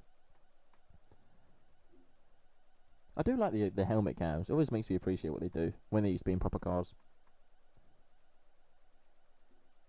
Back at the front, Anthony's pulled a second on Max, 6.1 seconds. So we have Anthony leading Max. Verstappen is trying to get his first podium of the season. Hamilton is still in third, and the Hadjar is dropping further and further back from Hamilton as he's defending from Leclerc. There's been nothing coming up for the Hadjar thing, but I go to Leclerc, a nice slide out of turn 9. He struggled there multiple times this weekend actually with the rear grip. How much Lego can you stuff up your bum? 7. Probably all of Leclerc's helmet. Yeah, I mean I've noticed they stick on Leclerc more actually. Oh, here they go back to the main straight. Leclerc lost time and load that turn 9 slide. He's not going to make a move down the back straight into the final chicane of turn 13 and 14, but he's going to try again next up, I think, or trying to turn 1 if he's maybe able to save the power. He's got close to the Hadjar down the back straight. He's too far away, I think, for turn 1. 7, rookie. I can do 25, including the Lego Technic. Yeah, but you're a different level to me when it comes to sticking Lego in orifices. Right? I've even just said the word orifices. How do you feel about that? Can you tell this? I really struggle to keep serious for commentary for a Formula 1 race right now, because it just bores me. Colapinto update. That's a P6 for Colapinto. 33 seconds off Leclerc, but that's a P6 actually. With Lawson up to Lawson 7th. Didn't he start like 18th or something? And Gasly 8th. That's a double point for Alpine as well. That's nice. Norris actually somehow recovered to 9th, despite all that's happened in this race for him with the extra pit. I think he's pitted 3 times now.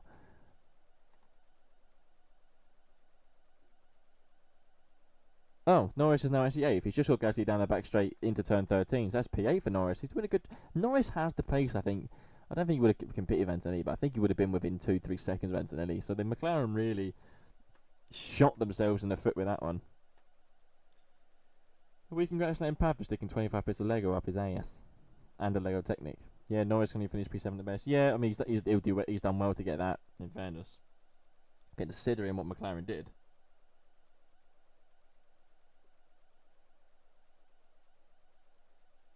Apparently Max on the radio is a slight issue, and GP says his shifts will be a little harsher to the end of this. I really want to experience what that feels like when they complain about the shifts and it's delayed or it's harsher. I really want to know what that feels like in their front car, because I don't actually understand what it means. But when you say harsher, does it mean the jolt or the gear change or the delay in it? And why has Max always had that problem with this engine? Max also on the radio, blue flag, just get out of the way. There you go. They're all getting annoyed.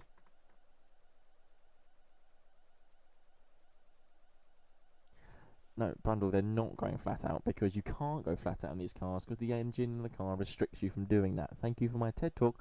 Lawson's still on softs. He is, but he's just pitted for softs. He's a 6.8. It's a 6-lap-old soft tyres he's on. So he's going to have pace, but you will have to pit again. Oh, Hadjar's now locked up in turn 10, followed by Leclerc a slight lock-up as well. I feel like Hadjar lock-up in turn 10 did kind of make Leclerc do the same mistakes. He's not going to have the run now out of turn 10 himself to make the move into turn 13.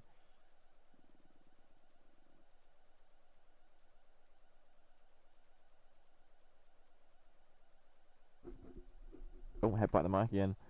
What is it? I want to know what's happened at turn 10 on the tarmac as to why it's so slippery. Because they're all, I mean, not as much as Mercedes. Hadjar gone defensive into turn 1, and Leclerc's going to try around the outside. No, they all saw from yesterday again. You can't do it. Leclerc's going to try around the outside of turn 2. That's creative to do. You won't be able to do that. And you can't get the drive now for turn 3 because Hadjar will put you on the curb, as he should. You say Hadjar again, but I don't think Hadjar was wrong there. You're about coming out of turn 2. You know, from the regulations yesterday, what they explained, if you go around the outside like that, you know, it's not your corner. You can get forced on the curb, and Hadjar did that. So I don't think that one was a problem. The one in the back straight with Leclerc, that was a problem, and I'm amazed they haven't investigated that yet. But I think Hadjar was fine there in turn 2.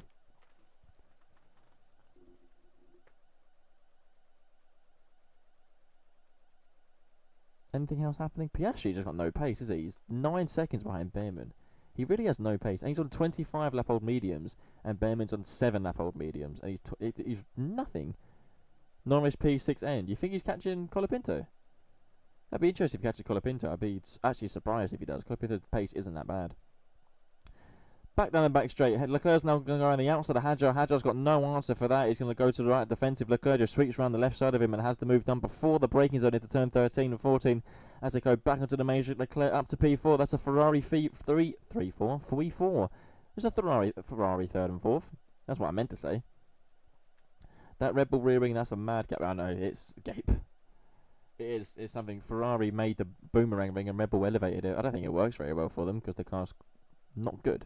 But Colapinto hit the wall. Norris consistent. I missed that. When did Colapinto hit the wall? Because his pace is. You say that, but he's just done his personal best lap of a 16.5. Oh, Norris has a problem. Norris has a problem. Norris has just gone into anti-stall, under braking at turn 10.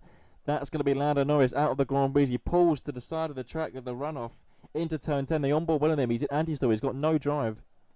His gearbox is gone. No drive for Lando Norris. That's a retirement for McLaren, a retirement for Norris, and currently no points for a day that started on the second row of the grid. Is quickly gone into a disaster for the McLaren team. That's going to be no points. Something just happened. New follower username. Didn't see what the name is unless the name is username. That's quite funny if that's your name. Oh no, someone Formula. Thank you for following, mate. Join in the chat. Get involved. Onboard of Norris now coming out of turn 9, coming into turn 10. He's already come out. He come out of turn 9 and the drive already went straight into anti-stall. That gearbox is gone. Yeah, commentator's curse, Ben, mate. That's your fault, that one. Yeah, that's you. I'll hold it for, who did I say, Lindblad. You hold it for this one. That's deserved now, actually. That's 1 for 1 now. Pav's got to jinx someone. Pav jinx the Antonelli, so we have an entertaining winner for once. Actually, can we just focus on pace right now? Since the thing came out about... Oh, Ben, that's just... Nice off to the shops. Hello, Scott. You haven't fallen asleep yet. Since I said about the radio message from Max about the gear syncs, Hamilton is just on a 15.1, a half a second quicker than Max, and has closed the gap to 4.4. That was 5.5. Hamilton has closed 1 second on Max Verstappen, so that's not over. Max's pace has come down now, matching Leclerc's in the mid-15s, or Hadjar's is in the low 16s. Hadjar's not an answer for Charles Leclerc. What's the Ferrari's pace now? I thought their pace would be worse off, but Ferrari's definitely, especially Lewis Hamilton's got pace of a 15.1. Antonelli is moaning on the radio about the back markers. That's probably why he's just done a 15.8. I mean, they are racing. You say what they're doing, but they are racing for position, Anthony, so you kind of have to learn how to get around that. Good luck in GT racing when you're trying to get a back marker, and there's 3 of them racing. Anyway, that's probably why Anthony did a 15.8 last lap, being held by the back markers. Tell a lie, it was this lap, a 17.9 by Antonelli. That's why Max has suddenly closed in so much, did a 15.6 again. So Max is consistent in the mid-15s, especially a 15.6. Hamilton a 15.4, his pace has come back. Max answered slightly there, but still 2 tenths off. Is that smoke out of Hamilton's car, or was that dirt? That must have been dirt. That was a lot. Wow, Hamilton's helmet is filthy. Wow, it's dirty there, isn't it? A lot of bugs in his visor, and especially his yellow. You can see the bugs everywhere. I'm surprised by that. But the gap between Antonelli and Max Verstappen is down to 4.7. However, Anthony was just massively held up, so I wouldn't hold your breath as you're a Max fan wanting to win a race.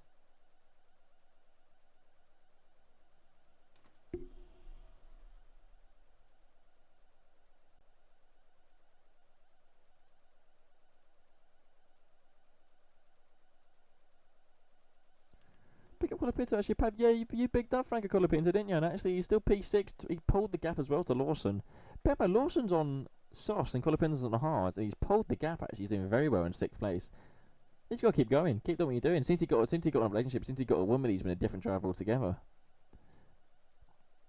He's got front left damage. Yeah, but I don't think that's just going to affect him that much. It's not going to affect him that much. What wall did he hit? I missed that. If it's the front left, what wall did he hit? Was it out of this one? Was it out of turn 7? Oh, Perez has got a complete... Perez's front right tyre is just disengaged from the car, so he's hit something. He's ripped the wishbone and the suspension off the front right off the tyre, so I'd like to know what Sergio Perez hit, but Perez now out of the race. That's another car out of the race. That leaves just 16 runners out of what initially was 22. I'd like to see what Perez hit there to cause that damage, especially the front right. There's not really a corner where you can do that, is there, with a wall on the inside? If I was Perez, I'd keep going, yeah. Free player Perez is... Oh, it's already gone. Oh, it's a suspension failure. He's either tagged the wall. I tell you what he's done. That's either a suspension failure or he's tagged the wall, I reckon, coming out of turn 9, and he's tagged it on the right side. That's the only one I can think of where he can do that. It's either turn 4 or turn 9. But if he's going at that speed, I reckon it was turn 9. He got away with it. But it is either a failure or he's tapped the wall turn 9 or turn 4. Back at the front, Anthony's pulled the gap again to Max Verstappen to 5.4. Hamilton is closing on Max Verstappen. It's gone from 4.4 now to 3.8. So Verstappen is struggling with that gearbox of his. He's complaining about the gear syncs recently. It's going to be harsher. You can see it in the lap times. A 15.4 from Verstappen, his fastest lap of the race. Hamilton a 15.2, gaps down to 4 seconds. Anthony a 14.8. Oh, it's just done with these Mercedes though, isn't it? They just put the foot down and find a 5th gear, and they go a second quicker. Look at Hamilton and the Max fight. It's 15.3 for Max, another personal best. Hamilton a 15.2. He still closes the 10th lap. That fight is not over by any means. I think I did well to try and make that exciting. Did I do well? Am I doing well to make this exciting? I think I am. I'm trying, you know. I'm dealing with scraps right now. That's a lovely camera view of the water. Wow, look at that. I mean, the water's terrifying, but...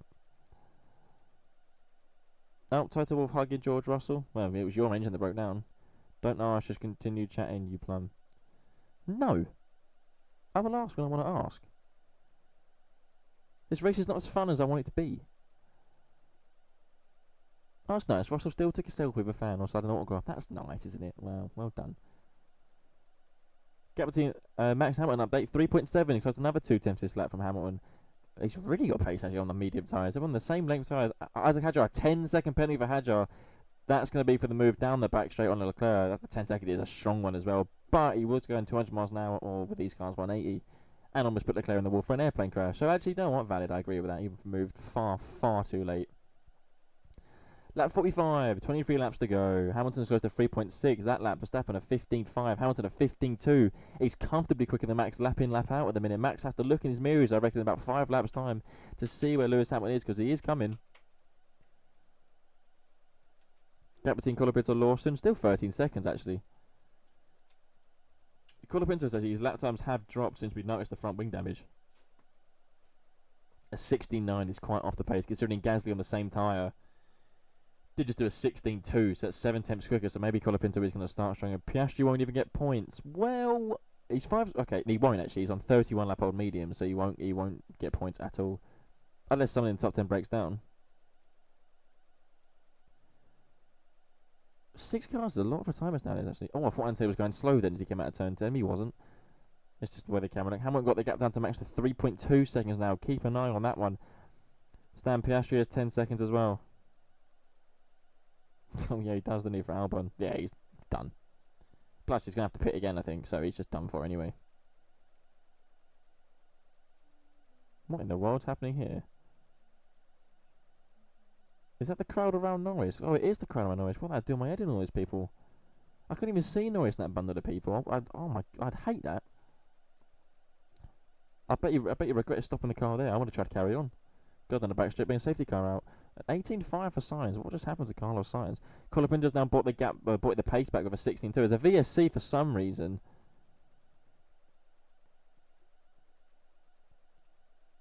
Right, do you reckon that's either the turn 10, or is that the pit lane entry with Perez's when his suspension died on him?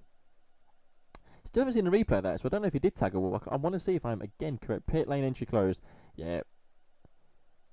We've put a VS. Oh. We put a VSC out. We put a VSC out for a piece of debris. Okay. A VSC out for a piece of debris that's completely in the runoff area. And even if you mess up that corner, you're not at that point anyway. Why? Why? Great, what a VSC ending. What a VSC call that was. But they've left the debris at turn 10, which is funny. But they've cleared that one. Okay, do you know what? Do what you want. That's fine. The last lap before the VSC came out, Max did another personal best of 15.2, but Hamilton again beat it with his personal best of a 14.9. The gap was, it says 4 seconds, but that's going to go back to what it really is when you take away the delta of the virtual safety car speed. 2.9 seconds between Verstappen and Hamilton. Hamilton is definitely coming. I said in the podcast episode, Hamilton's going to have better pace this weekend, as it is Canada. And he's doing a different approach of not doing the sim, which is interesting. Now he doesn't like the sim. He performs better without using the sim as preparation for the race. Look what's happening. He's got pace. He's got the pace over Leclerc all weekend. Again, as predicted, because it's Canada. He's always gone well here. Is this a mixture of Canada and this preparation for first? Probably.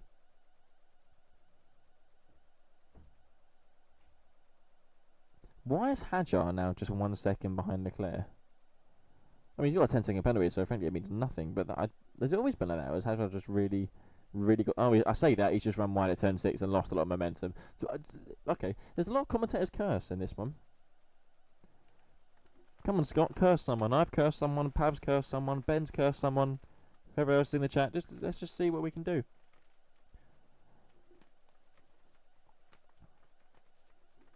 Do you know what I can't stand about this car? Let me tell you something. The on-board, when they come in on the corner exit, and you used to hear them, I used to love hearing them go up the gears. But now they upshift so early and so quick because they have to manage the revs with the energy management and deployment. I can't stand it. I think it sounds ridiculous. They go 3rd, 4th, 5th, 6th. Just like that. They don't even let the revs fully build. And I really can't stand it. And then when they get to 7th or 8th, mainly 7th, you just hear the revs drop, and it's like, oh, makes me feel sick. Where's my water? Found it.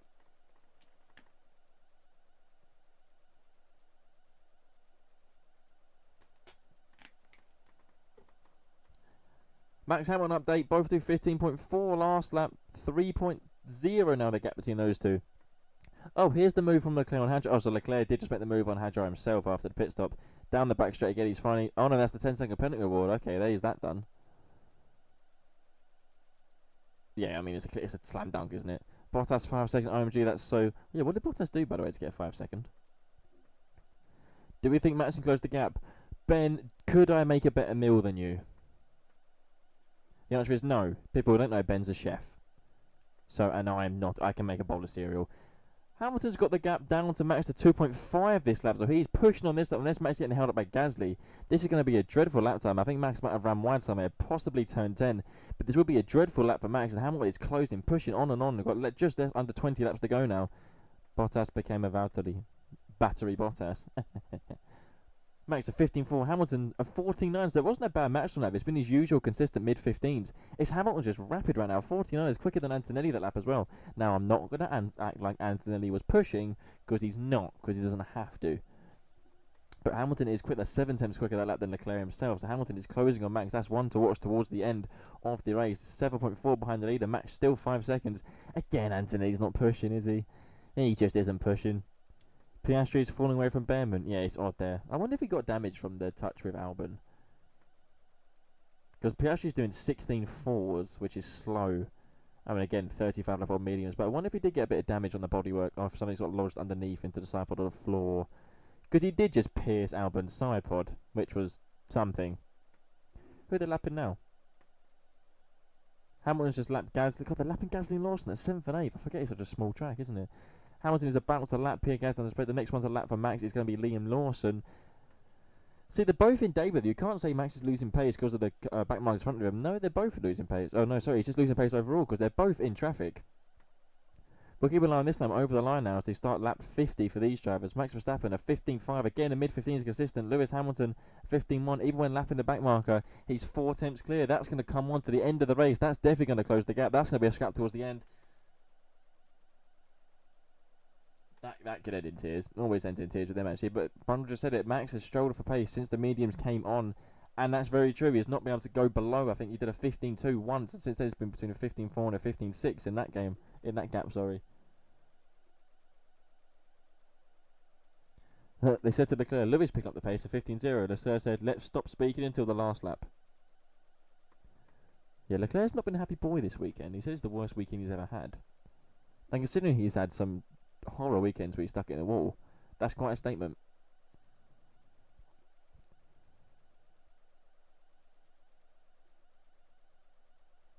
Look at the size of that rear wing for Red Bull. That's something, isn't it? Hamilton is hunting him. 203 career podiums. God damn. They've released what happened to Russell. Yeah, was it gone? Was it a power unit or was it hydraulics? Toto told Bono to turn it off his car.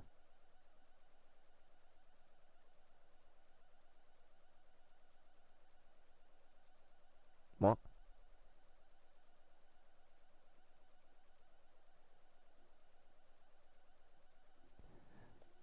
What are you doing? Oh, Antonelli, there you go. Antonelli fast lap. Verstappen's just done a 15.0. He's actually beat Hamilton that lap in terms of lap time. Hamilton a 15.3, Verstappen 15.0. Kimi Antonelli 14.7, the fastest lap of the race. He probably went into 5th gear that lap. Back into 4th gear he goes. Oh, it's so dull, isn't it? It's really, really dull. I'm really having a fun time with this sport this season. It's really dull. But on the positives, my football team didn't get relegated today. So, whoop-de-doo. And, Scott, you'll love this. And Pav, you'll love this now. You're getting into it. MotoGP is back next weekend in Mugello. We'll be live streaming that one. I'm going to plug that. Come on, you Spurs. Pav, don't do it. I know what Pav's going to put. No, Scott, now look what you've done. Yeah, see, you can have your fun, actually. I'm not even mad at it. Let's all laugh at West Ham. Well, I mentioned football when it goes up viewers. That's something. I finished P6 at 15 in my race if you want to comment on that. Is that on a GT? Go on, Ben. Give us the track, give us the car, give us the time. Because I know you do the endurance races now. Because I've got you into that. Hey, listen. Yeah, go on. Hamilton Verstappen down to 2 seconds now. That lap 15.4. Again, another 49 from Hamilton. Antonelli a 14.6. West Ham with Millwall next season. It's going to be the first time they play each other since 2012.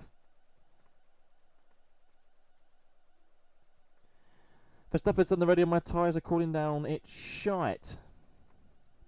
It seems it because his pace is also that as well.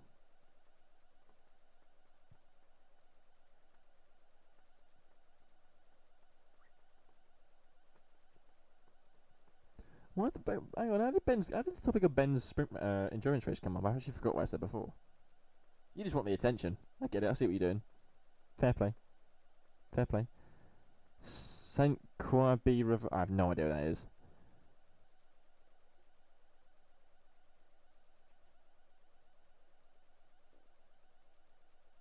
But that is GT in it. GT7. Lewis was good all weekend, so Peter. Yeah, but again, this is one of the tracks where if he's going to be quick, it's going to be this one because it's Canada. There is another VOC again. Bloody hell, Antonelli has now done a 14.3. Like, it's not even funny. It really isn't. Antonelli probably went to 6th gear then. He's still got another 2 gears to use if he wants to. Hadjar is pitting under the VSC. He looked at his front tyres well going into that. But why is the VSC out? I don't like when they show the VSC and then they just don't show what's happening.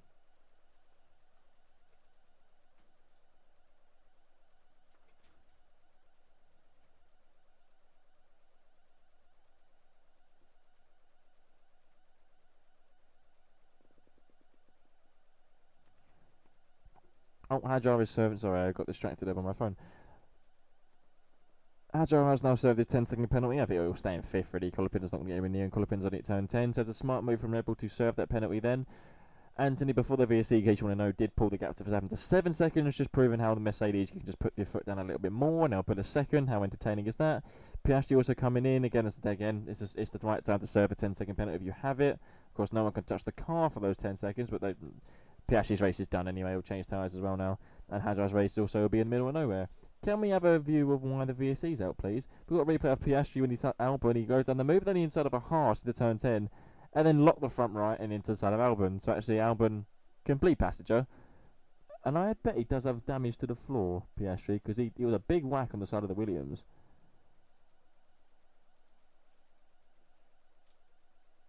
Anyway, the VSC's still out. We don't know why. Would like to know why. Hamilton is very close to Max in the VSC. I wonder why that's happened on the Delta. And Max would have noticed that as well.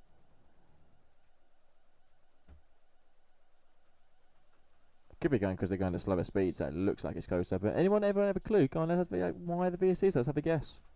I'm going to predict there's an animal on the track. They're little badger things. Oh, the VSC is now in. And has ended. So I'm as lost as everyone else is. The why the VSC came out in anyway. The camera didn't even cut to anything. No one mentioned anything. What was that for? Ben, I got no idea. Absolutely no idea what that VSC was for. The camera on Leclerc. Did Leclerc just spin? No, he held it. But that's a crazy save. That's a crazy save by Charles Leclerc. Leclerc come to the last chicane again. She's a power surge. Guarantee it's a mix of a power surge and cold rear temperatures because of what these cars are like. But that's a crazy save from Leclerc. Coming out the last chicane, he's avoided the wall of champions and kept it at a half spin and kept going. But I wonder why the camera just cut to him. But that's a crazy save from him. Fair play to him to keep it out the wall. That'll be a mix of a power surge and a cold rear tyre. But here we go. Hamilton's now on the back of Verstappen. He's closed a lot under the VSC Delta. Verstappen will notice that and clock that because there was 2 seconds quicker the last lap with the VSC coming in. But Hamilton's now just 1 second behind Max Verstappen. He's got 13, 14 laps really to make the move on Verstappen now for second place. They are fighting for a podium finish. Someone fell asleep on the button. I mean, I have no idea what that VSC was for. And I also love when they put a VSC out and just don't give a reason why. Make their own rules really up, didn't they? But now the camera's just down there, so I don't care about anything else happening on the track. The camera should stay on Verstappen and Hamilton. Let's see now how much more pace you need to make an actual overtake on these cars. Because I've been saying all weekend and all season, especially, I say all season, that's a lie, all weekend. The only way you can overtake with these cars, really, for a fair actual overtake, is when the driver in front makes a mistake, or you have a major pace advantage. Now, we could see with Hamilton the pace advantage you need to actually make that move. Of course, we saw Norris coming through the field after he had his nightmare, because you could see the pace advantage he had compared to the other cars. Right, Hamilton is wide in turn 10, but so is Max. Hamilton's there to correct the rear mid-corner turn 10. That was sliding on him. But let's see the pace advantage you need. We know Hamilton has been going about half a second a lap quicker than Verstappen, closing the gap. Verstappen doesn't like the medium tyres or his gearbox right now, the sounds of things. But we'll see the lap difference. Hamilton to get within half a second now, coming into the final chicane onto the main straight. We haven't seen these two battle for a while. This could end very easily in tears. But of course, Hamilton looks alive in Canada now. Verstappen over the line. What lap time does he do? Show me a 15.4 for Verstappen, a 15.0 for Hamilton. Again, that's a 4-tenth gap difference in lap time between the two drivers. So is that the depth you need? Do you need to be about... Hamilton, a nice slide out of turn 2 from the Ferrari. That was good to see. I do like when they leave the black lines on the track, the rubber lines. But is the difference you need a 4-tenths gap? Is that exactly the right delta time to make the move, to make it a legit overtake? Leclerc is 16.6 that lap. God, that might be the comeback from the spin, actually, or the half spin. But this is interesting, actually, to see. I do want to see this. Because, yes, we could get some racing. I don't think it will be raced. I think Max is struggling. But to me, it seems like Hamilton's got half a second a lap advantage, which I think is the delta you need to make a fair move. It's going to be about half a second. Still is what it was before, actually, last year with the dirty air from the cars. So this is not going to last long. I don't see Max holding P2. He won't. You can see he's got no grip on the rear. He's slow everywhere. He's 4 tenths a lap slow on Hamilton. He won't hold this. This will be a P2 for Hamilton, going for his second. Is it his second podium for Ferrari now? Second or third, one of them. But Max, I don't think will fight it. I think Max knows he doesn't really have a chance. Oh, tell a lie. What am I saying? Max is fighting. He's got defensive into chicane. He is going to fight it. Hamilton's going to think again into turn 13. Max close to all the champions on the exit, drifting out the side. But Hamilton will have a run now into turn 1. Max might go defensive again into turn 1. Hamilton's going to try and lunge Max into turn 1. You're not going to get that move done. That was brave. Max just stayed on his line. Turn coming into turn 2. Hamilton is close. This could end in tears. Second podium, I think, for Hamilton. This could be. Yeah, I think so as well. His first was China, wasn't it? But this is... I don't see this lasting long. If Hamilton's clever and gets the move right going out of turn 10, I don't see it lasting long between these two. Hamilton has a half a second pace advantage. Even that lap, even though Hamilton had to back out and go for a wide line in chicane, still 4 tenths a lap quicker than what Verstappen can do.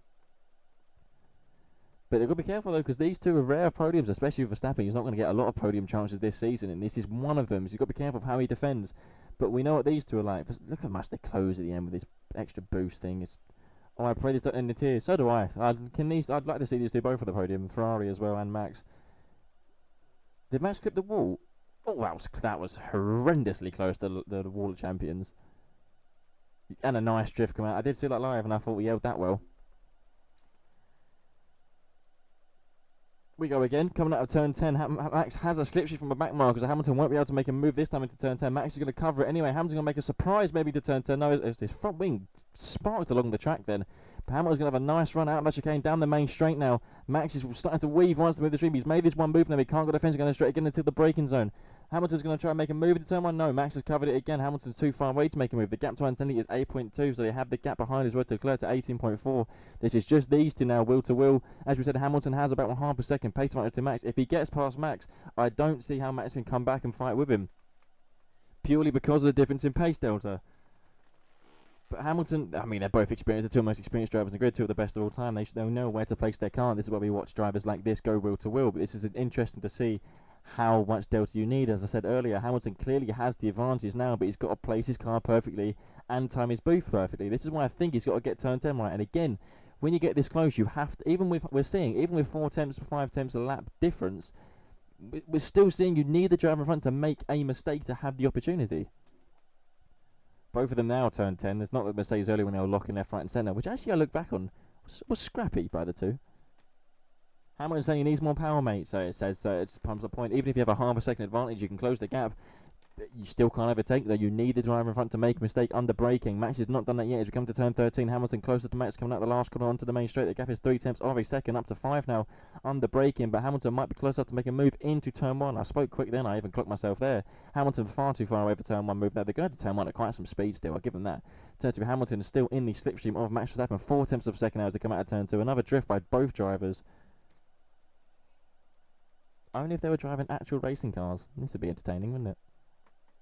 I've hated it a lot. I did call it a hate watch, and I stand by that. Piastri watch, 13th.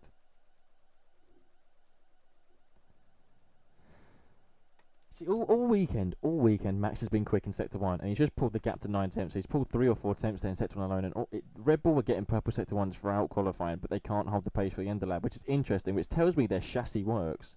No, sorry, it's the other way around.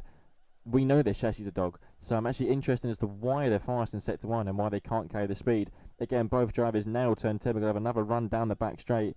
Hate watch is the correct term. It is a hate watch, mate, and I'm here all day long to hate watch. Don't you worry about that. That's what these F1 streams are going to be. MotoGP isn't a hate watch because that's entertaining. Anyway, Hamilton is close on turn 13. He's going to make a move now. It'll dummy to Verstappen to get in his mirrors under braking turn 13. That won't work for Verstappen. Hamilton, you know that. Going down the main straight now. Hamilton's 5 tenths behind. That's 2 for other gap to make the move into turn 1 as we go on to lap 60 now. Just 8 laps left now for the drivers and 8 laps left for Hamilton to make a move. That lap, Max did up his pace to do his personal best of a 14.7 compared to a Hamilton's 15.1. And that lap, Max did match Antonelli with 14.7 as well. So he actually matched the Mercedes that lap. That's never going to happen again this season. Everyone get bikes. Yeah, Scott, you buy everyone's bikes, right? Let's start there. You buy everyone a bike, and then we'll all do it. If Max gets P2, I'd be amazed if Max can have this P2, because you can see... But again, look at it in sector 1. He's pulled the gap to 1.1 now in sector 1. Just like last lap, he's pulled it by 3-4 tenths last lap. He pulled it by half a second that lap. So he's quick in sector 1, but he just can't hold the pace throughout the lap as it goes on, especially coming out of turn 10. He can't hold it. So I don't know what they're doing in sector 1. The camera's gone to Antonelli, which is weird. I thought, again, when the camera cuts like that randomly, I always think something's happened to the driver. But not in this case, and Antonelli's just going down the back straight. What drink is that?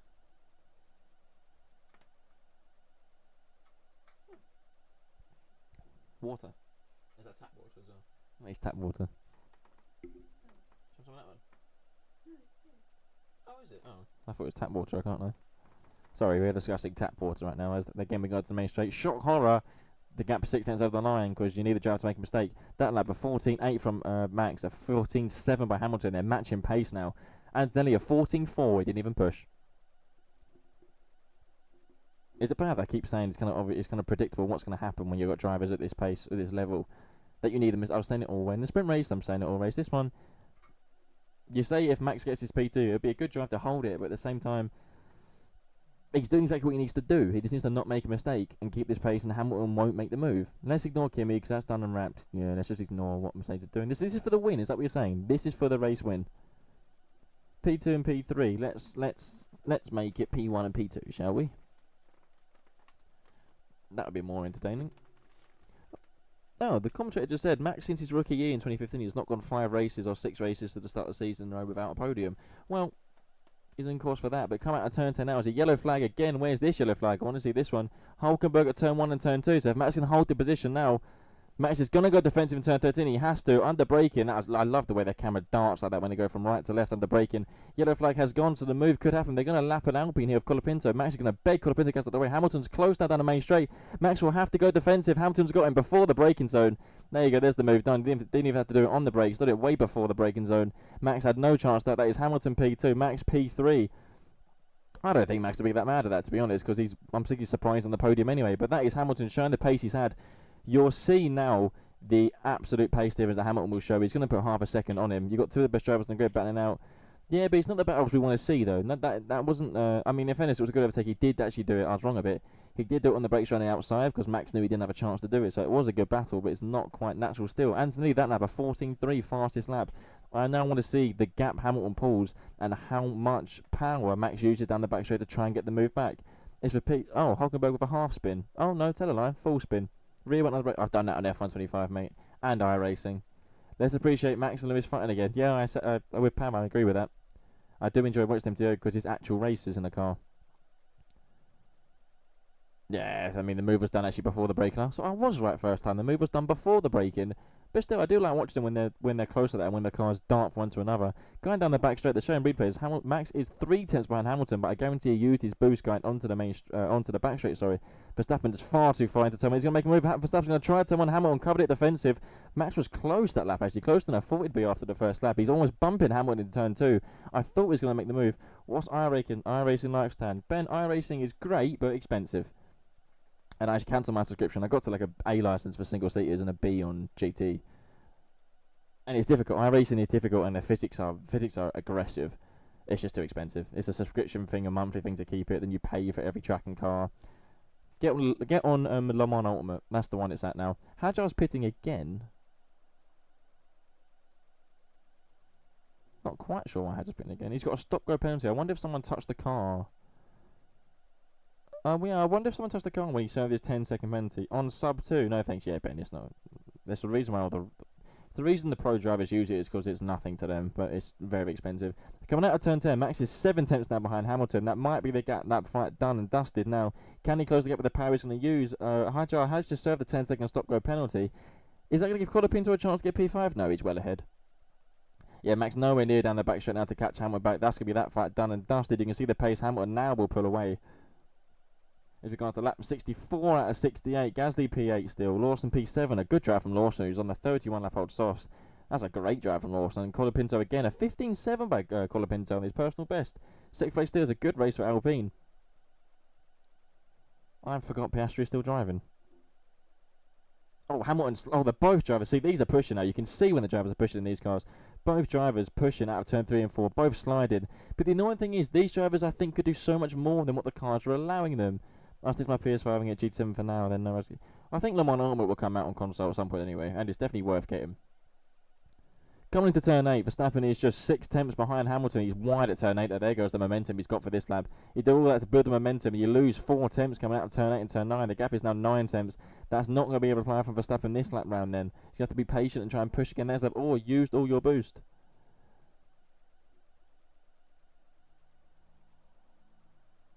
I mean, it is good there that you can see the drivers are pushing with the way the cars are sliding, especially at turn 3 and 4. That was a great camera angle. But Max will not be able to apply. Gasly has close to just 4 tenths of a second behind Liam Lawson, who I just picked up. So have I just jinked Liam Lawson now? The gap on the last quarter is 9 tenths of a second now between Verstappen and Hamilton. That fight, I think, is, I said before, done and dusted. Hamilton at 15.0, Max at 15.2. He's still slower. That's the camera I use on F1 when I used to play that. What, this one? Yeah, just a normal. I use cockpit because I'm a little nerd. A talented nerd. Anthony gonna win, but all the chat will be about these two. Yeah. Yeah, and that's the problem with Formula 1 now, Scott, is that no one cares about what's happening at the front because it's not fun. And everyone's trying to big up the Mercedes inter-team battle. It's not that, is it? The reason why they battled there is because they just couldn't stay on the track. It's entertaining to watch the chaos, but in terms of competitiveness and racing, it's dreadful. Lawson on them softs was always going to fall away. Yeah, I mean, he's still got good pace, actually. If 16.0 is not bad, Colapinto's to 16.2, and he's done that on 33 lap old softs, so he's going to go to the end. And they got a 23-second gap to Sainz in 9, so I think he's safe on those softs. He might lose position to Gasly, but Max is closer coming out of turn 10 now. I say closer, it's 2 tenths close, 8 tenths. They're still far too far away to make a move, and he's going to use all the power down the back straight, so he won't have an answer or an offer, for Hamilton into turn 1. I do like when you see the cars come under break of this angle. And I'm also sitting P6 in the championship table, just if you want to comment on that stand. Ben's P6. How many points behind you P1? That's what you really want to know. I mean, P6 up the boy. That's the top 10. That's the top 8, actually. That's the top 6. One way, top 10, top 8. There's prize money for that. Oh, they're both drivers. Gasly and Lawson side by side into the chicane. Both of them decided not to take the chicane. They've gone both over the runoff. That is interesting to watch. Gasly will make this move down on Lawson. Lawson is known for being very difficult to pass, just because he's a bit blind, I think, sometimes. Verstappen, by the way, just so you know, again, because of how quick he's in Sector 1, he's got the gap down to Hamilton in Sector 1 to 0.6 of a second. That fight maybe isn't over. That lap, Hamilton a 14.6, Verstappen a personal best of a 14.4. Yeah, both drivers, Gasly and Lawson, completely missed the final chicane there. Don't quite know what they were doing.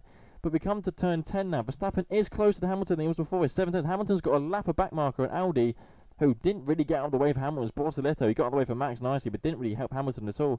0.7 down that back straight. Can Max close the gap and make a move into turn 1, maybe? I'm on 97, P512, P1 212. Oh, wow, P1's walking that one, isn't he?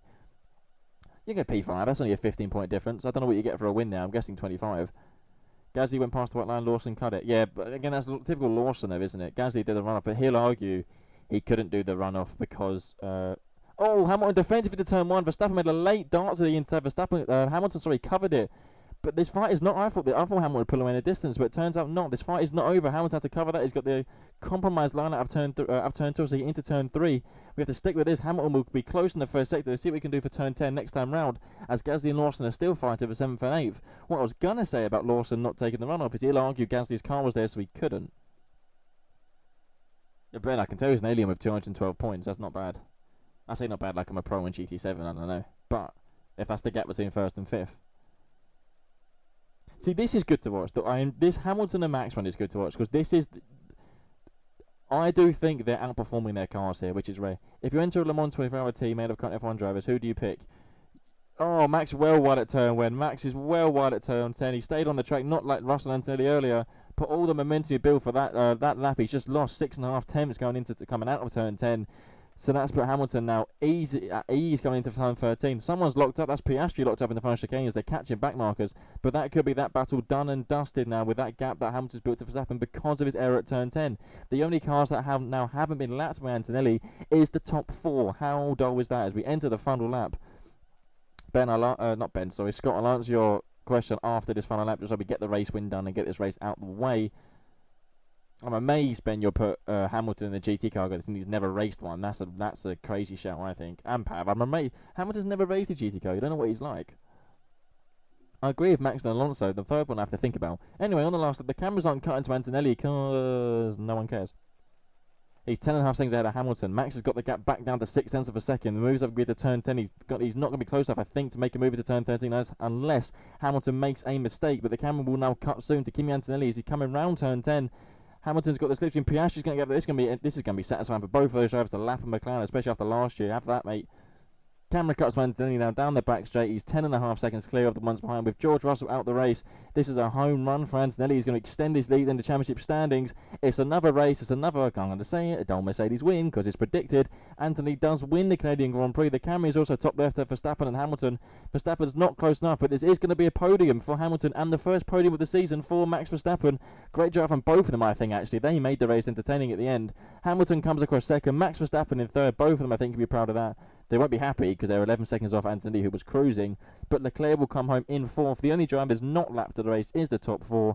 Hadjar in fifth place on the soft. Give Hadjar. Colapinto will come home in sixth place. And Lawson did hold behind Pierre Gasly for seventh and eighth. So actually you have to big after Liam Lawson to making those soft tyres last the distance. Podium for Max is a win for me. Yeah, I mean, I didn't expect Max to be on the podium, anywhere near the podium. Now, also on the last lap, Anthony did the fastest lap of 14.2. Can we do something to make it more entertaining at the front, please? Because they've won every single race this year. Huh? It's like the engine regs were made for them. That's funny, isn't it? Who said that? I didn't say that. I mean, it was a better race. There were moments where the race was decent, and then there were also moments where it's very predictable. I enjoyed the Hamilton and Max battle. There are still parts to that. We all said that before the season started. Yeah, I know. That's how you know it's bad, when we all knew. But that Mercedes is so far ahead. It's not entertaining. And it's not like it's one drive, it's both of them. If they were both in the race, they could have fought every lap and touched wheels, and they still would have finished 10 seconds clear of third, because they would have just gone into sixth gear. Lewis and Max saving F1 again. I mean, they're saving it for second and third. That's the problem. Le Mans lineup. Okay, so it has to be... Question, when we say Le Mans, are we doing hypercars or GT cars? Because then that changes things.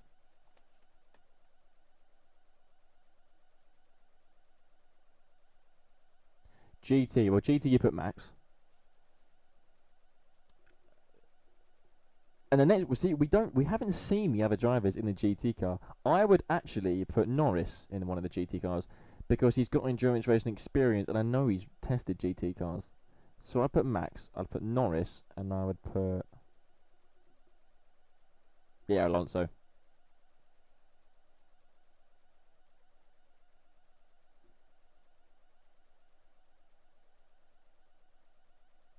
Oh.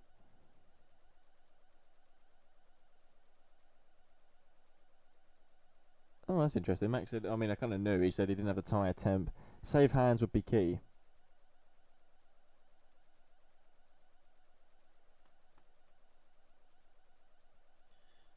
I need to think.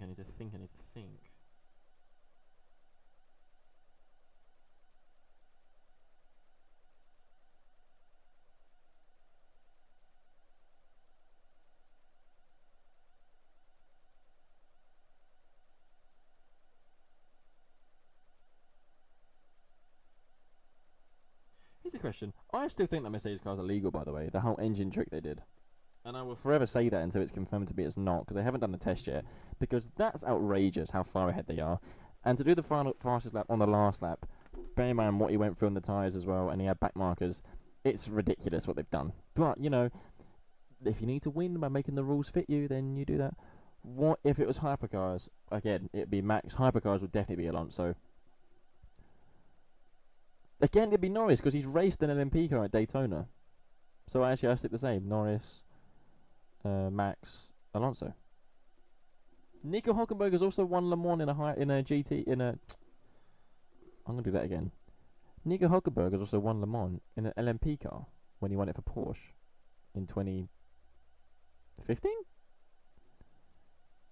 Yep, Antonelli is celebrating. None of us are excited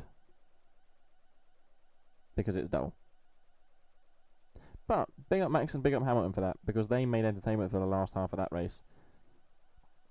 Again, I don't know the race we get. It's not the yo-yo one as we'll start the season, but it's the... Actually, no, I'm going to take that back. Pick up those two, because Max's move on Hamilton was perfect earlier on when he made inside of turn 1, and then Hamilton's move on Max was perfectly timed outside of on the straight before the regular turn 1, so they placed their cars perfectly. So those two were the stars of that race for me, actually, I think. The battle Max and Hamilton was the best bit of the racing this season. It's the best bit of the racing this season, Ben, because it's the only bit of racing we've had this season. Nerf the Mercedes. You know, in World Endurance they have the BOP, the balance of performance. Should we start introducing that for Formula 1 for entertainment reasons? McLaren, 0 points for them. Scott, not Scott, Ben, hide your tears. Just to run through the order, Anthony did win. Shock horror. Hamilton second. Verstappen the podium. First podium for Red Bull Ford. Verstappen third. Leclerc fourth. No, Leclerc 32 seconds off Max Verstappen. That's something. Hadjar fifth. I'm not going to say a strong job from him because he finished 38 seconds off of Leclerc himself. And got 2 penalties. So, yeah. Colapinto sixth. These are the ones we'll big up. Colapinto in sixth on those hard tyres. Hell of a drive from him. Lawson seventh. Another one to big up on the 37 lap old soft tyres. Gasly in 8th, and he's struggling in qualifying where he started more towards the back. 8th place for Gasly, so double points for Alpine. Briatore will be happy. Sainz 9th, went under the radar, but that's points for Williams, and Behrman actually held on for the points. I say held on, he finished 29 seconds ahead of Piastri. No points for Audi, no points for Haas. I said that, Behrman got a 10 for 1 point, what am I on about? No points for Aston Martin again, but Lance Stroll did finish the race.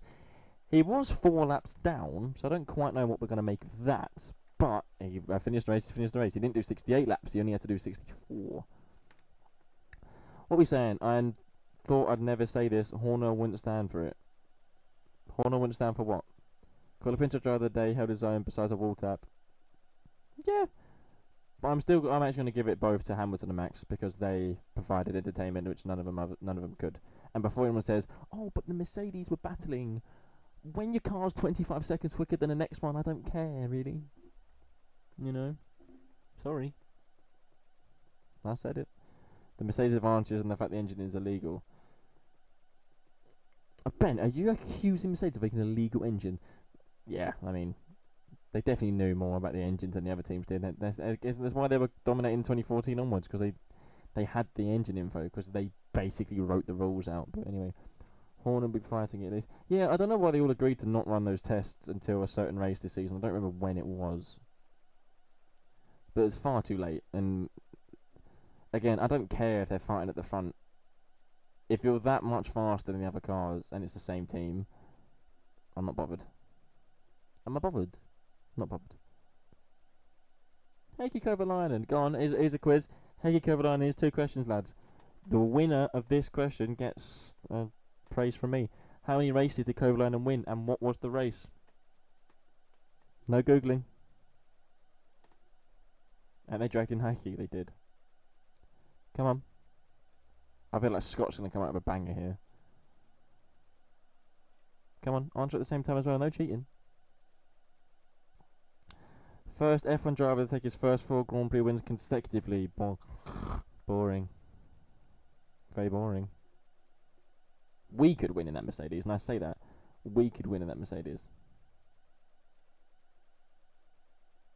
Pav, you are correct. What year was it? Go on, impress me even more, Pav. What year was it? Go on.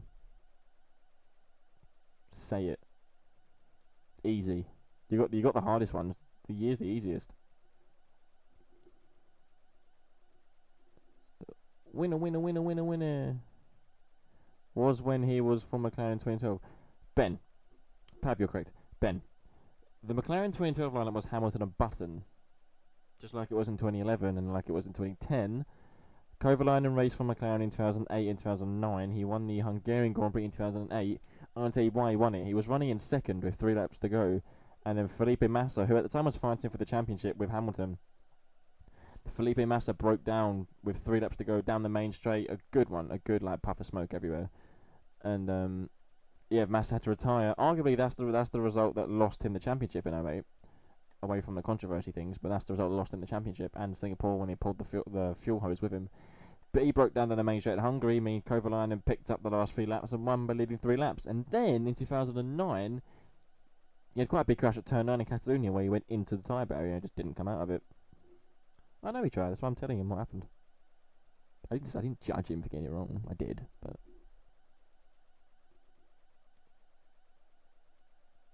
That was very good to see the scrap between Max and Hamilton. They both got each other, both good overtaking each other as well. But I did say in the podcast episode, Hamilton will be fast here.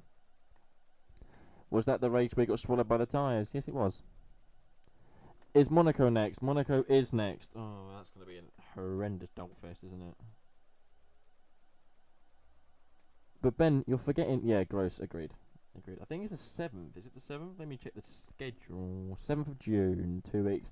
But Scott, you know what's next weekend? I expect to see you here front and centre next Sunday. And Saturday. Oh, you're DJing on next Saturday. But you can stick it on. You know what track it is? It's my favourite track from MotoGP. Actually, tied favourite. Phillip Island's the other one. Not a hate watch next time. It's a sleep watch. Yeah, it's Monaco. We're going to have to try and make some entertainment with Monaco.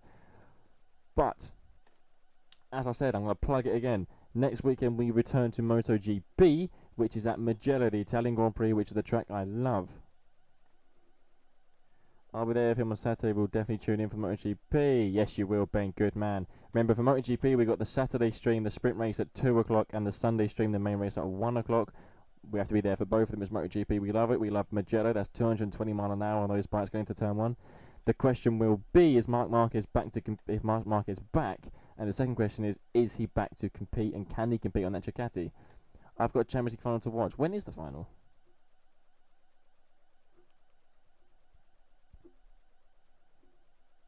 Go on, when is the final? Answer me that question. We're streaming for 2 hours. Up the boys. Now, I'm considering streaming on tomorrow or Wednesday. Maybe Wednesday. I'm going to stream either Monday or Wednesday what I did earlier in the week. Ben, I think you and Pav were there. I say Ben. Actually, all of you were there. It's quite a fun one where we just do like a normal, get the stream going, just talk about anything racing. I'm going to do that again either Monday or Wednesday. I'll put it out on the Instagram when I can. Is F1A showing MotoGP? Scott, let me tell you something. I'm there now. So yes, it is, because it's in the schedule. It's in the sports schedule. They all know it. Yes, they are going to run MotoGP. Don't you worry about that, son. Yeah, so I'm going to do a stream again early next week, either Monday or Wednesday. Time for you to come into F1A. Get your ass in here, Ben. Get your ass in there. Yeah, early stream next week, Monday or Wednesday, to talk all things racing. We'll get you lot back in the chat. We'll get anyone we can in the chat, have an interaction, debates, whatever. And then next weekend, we've got the big streams of Saturday sprint race, Sunday main race. And of course, we'll have the podcast coming out on Thursday for the race review of this and a preview of that. That'll probably be quite a long one. But yes, I imagine I'll probably see everyone here at F1 Arcade quite soon. Can I DJ MotoGP, make them book me? You're asking the wrong person, mate. I mean, are you there? No, because on the sprint race you're going to be at Ben's place, and Sunday when the race is on, we don't even. Oh, Pav, what start? Pav, what start was you going to watch? But Scott, don't you worry, I'm there. MotoGP will be on, and if it's not on and I'm not there, just message me and I'll get someone to turn it on. Yeah, Pav, now you've got even more of mine and Ben's interest. What one are you watching before I end the stream? I've done the plugs. No, I need to say this actually. What do I need to say? I need to say clip this for someone forgetting how to plug their own content and their product. I need to say follow and subscribe to the. We had a follower today actually, 4_1 Muller. I'm just gonna call it Formula. Thank you for that follow. Follow and subscribe to the Twitch account Apex to Apex Pod, and follow the Instagram account Apex to Apex Podcast, and follow the Spotify, the actual podcast itself, Apex to Apex Podcast on Spotify. There are now going to be weekly episodes on Wednesday and weekly streams early in the week and the weekends. Bosh, got that in. Probably Empire Strikes Back or Return. Oh, Pav, watch them both. Pav, watch them both.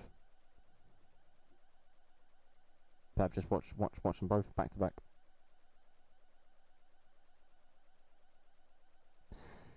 One thing I will say before I end this stream, and this is just to go out there, yes, parts of that race were entertaining, but it's still not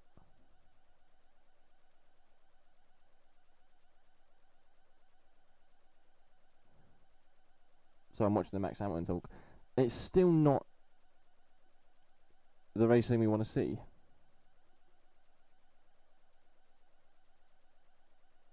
Get bike sims, that'd be wicked. That would be wicked.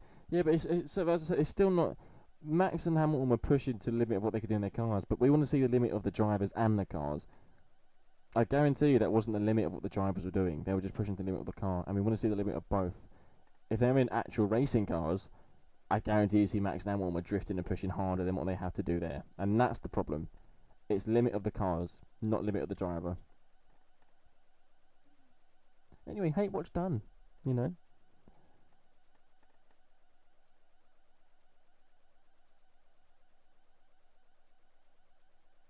Oh, Hamilton said he almost went on the inters at the start. This is funny, watching Hamilton makes noises to the reaction. That's Piastri to the side of Albon. BOP, yeah. Honestly, introduce it, you know.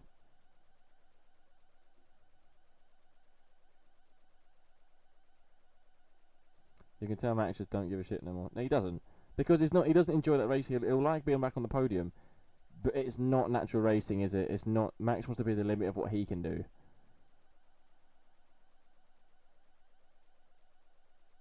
And it's not the limit of what the drivers can do. They're limited. All the drivers, especially the world class drivers, can't make that difference anymore to prove why they're world class. And that's the problem with these things. That's why these cars are god awful for Formula One.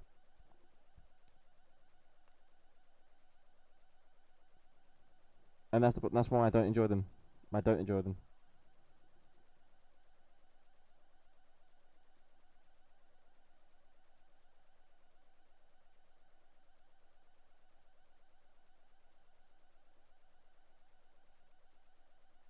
That's a positive. Sorry, I am listening to what they're saying. Max just said he found the following wasn't too bad, which is good because it means they got the cars and the chassis right. They just messed up with these god awful engines. I'll say it 1,000 times. I'll say it all season. And if they don't agree to the 60-40 split next season, I think it's pathetic. And I think they're letting it. If that's the case, because the rule makers, the FIA, already agreed on it, but then they have to ask the team's decision. And if that's the case, once again, they're letting certain manufacturers run the sport, and that's incorrect, and that's weak. That's very, very weak if that's the case. That if that rule, the 60-40 rule for next year, doesn't get passed, I think it's pathetic by the FIA. It's like a weak referee. You're letting teams run it. It shouldn't be the case. Anyway, thanks for joining, lads. Again, I've already plugged everything, so I'm not going to plug it again. I'll see you in the next stream, either Monday or Wednesday, or the podcast, or the stream next weekend, or in person. Who knows? Anyway, what's the punchline of this? Oh yeah, race is just a punctuation. In a bit, lads. Love, love, love.